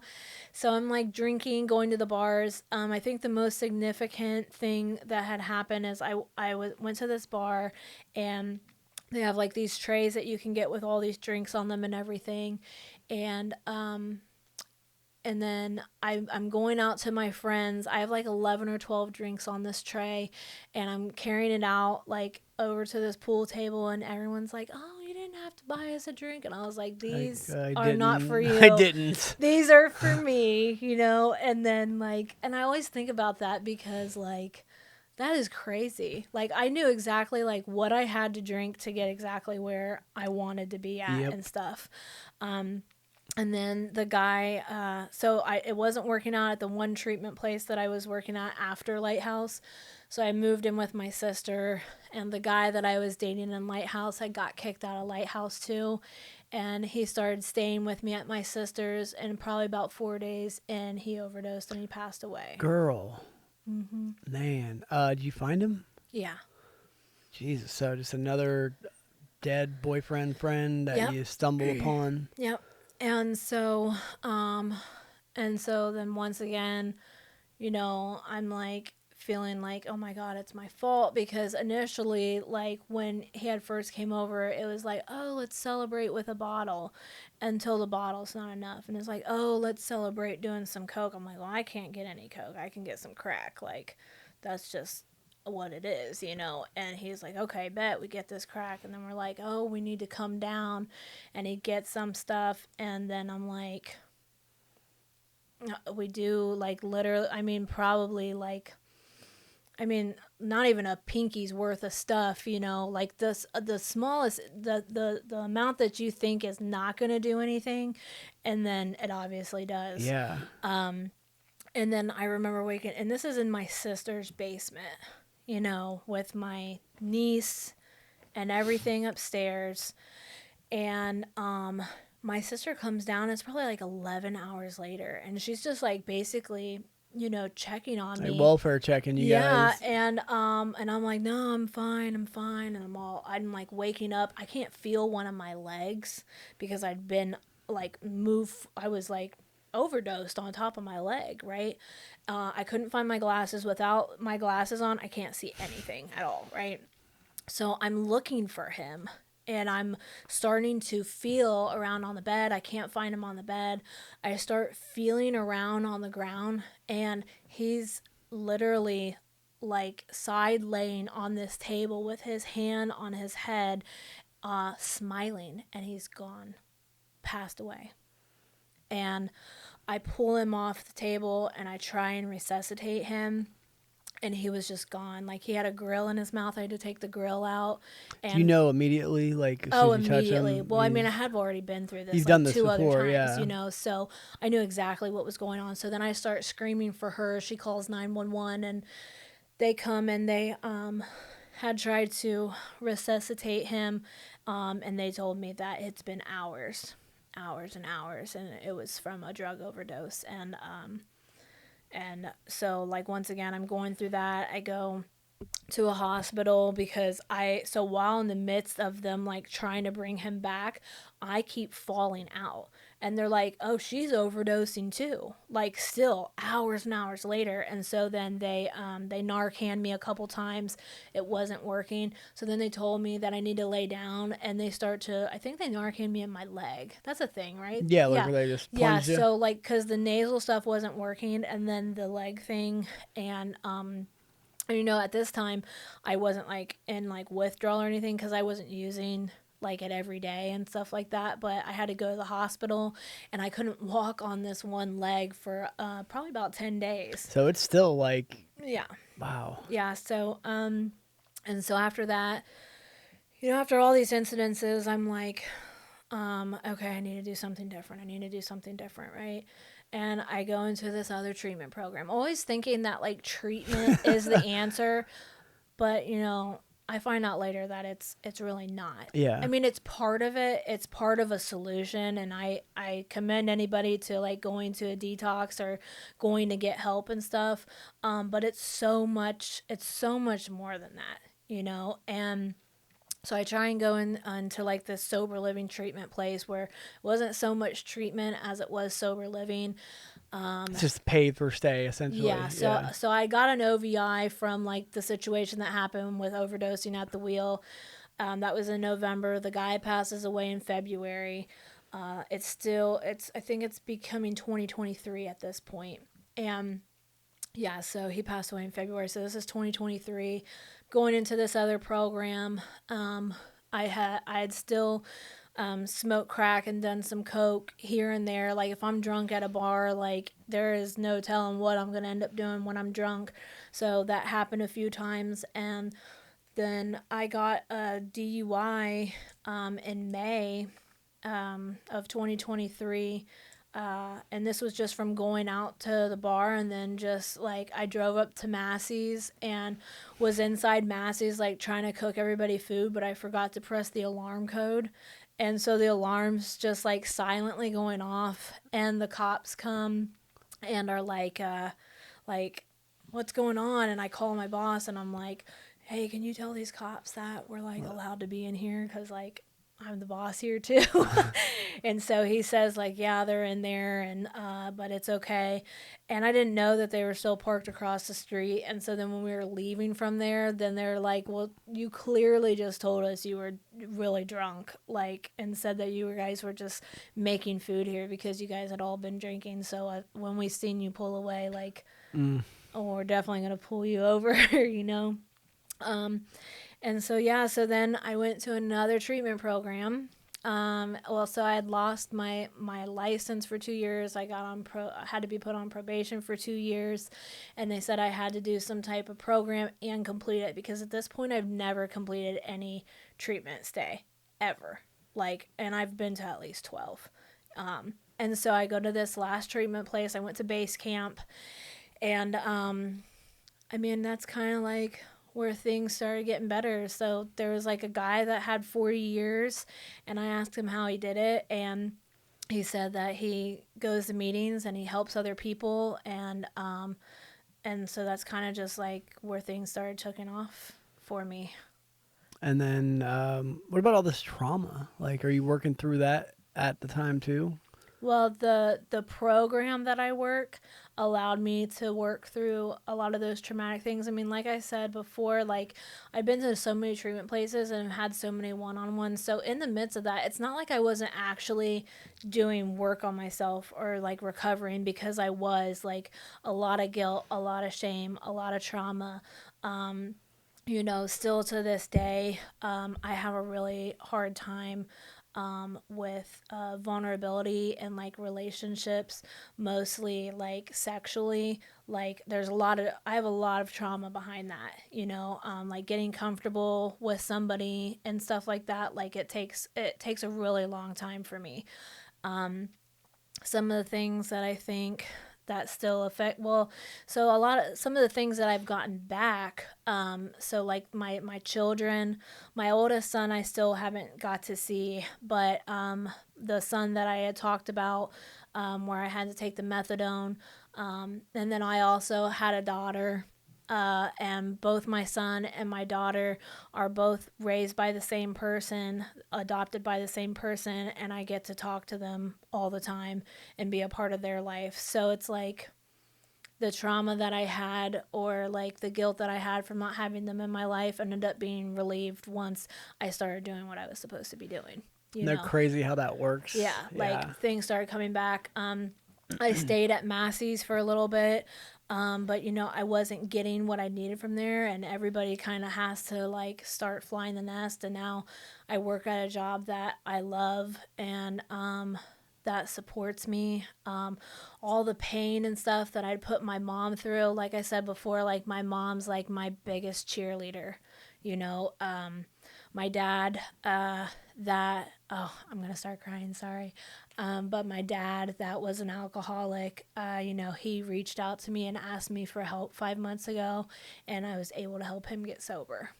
Wow, man. You know, That's insane. yeah, so it's like all the things that like that you think that aren't possible, you know. I mean, I'm able to help like other women today, and help them to achieve sobriety in the same way that I do.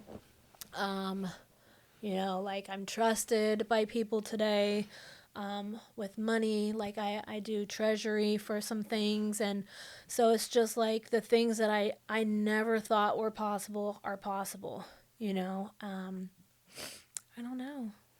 That is absolutely crazy. So one last thing is like, I'm Rachel from 10 years ago, right? I'm coming into detox first time. What are you telling yourself? Like, what would you say to yourself when you're beginning this journey?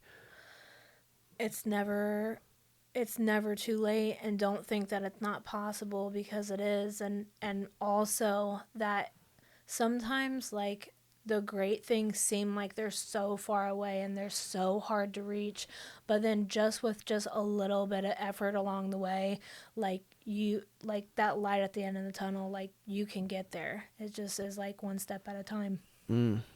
Girl, Okay.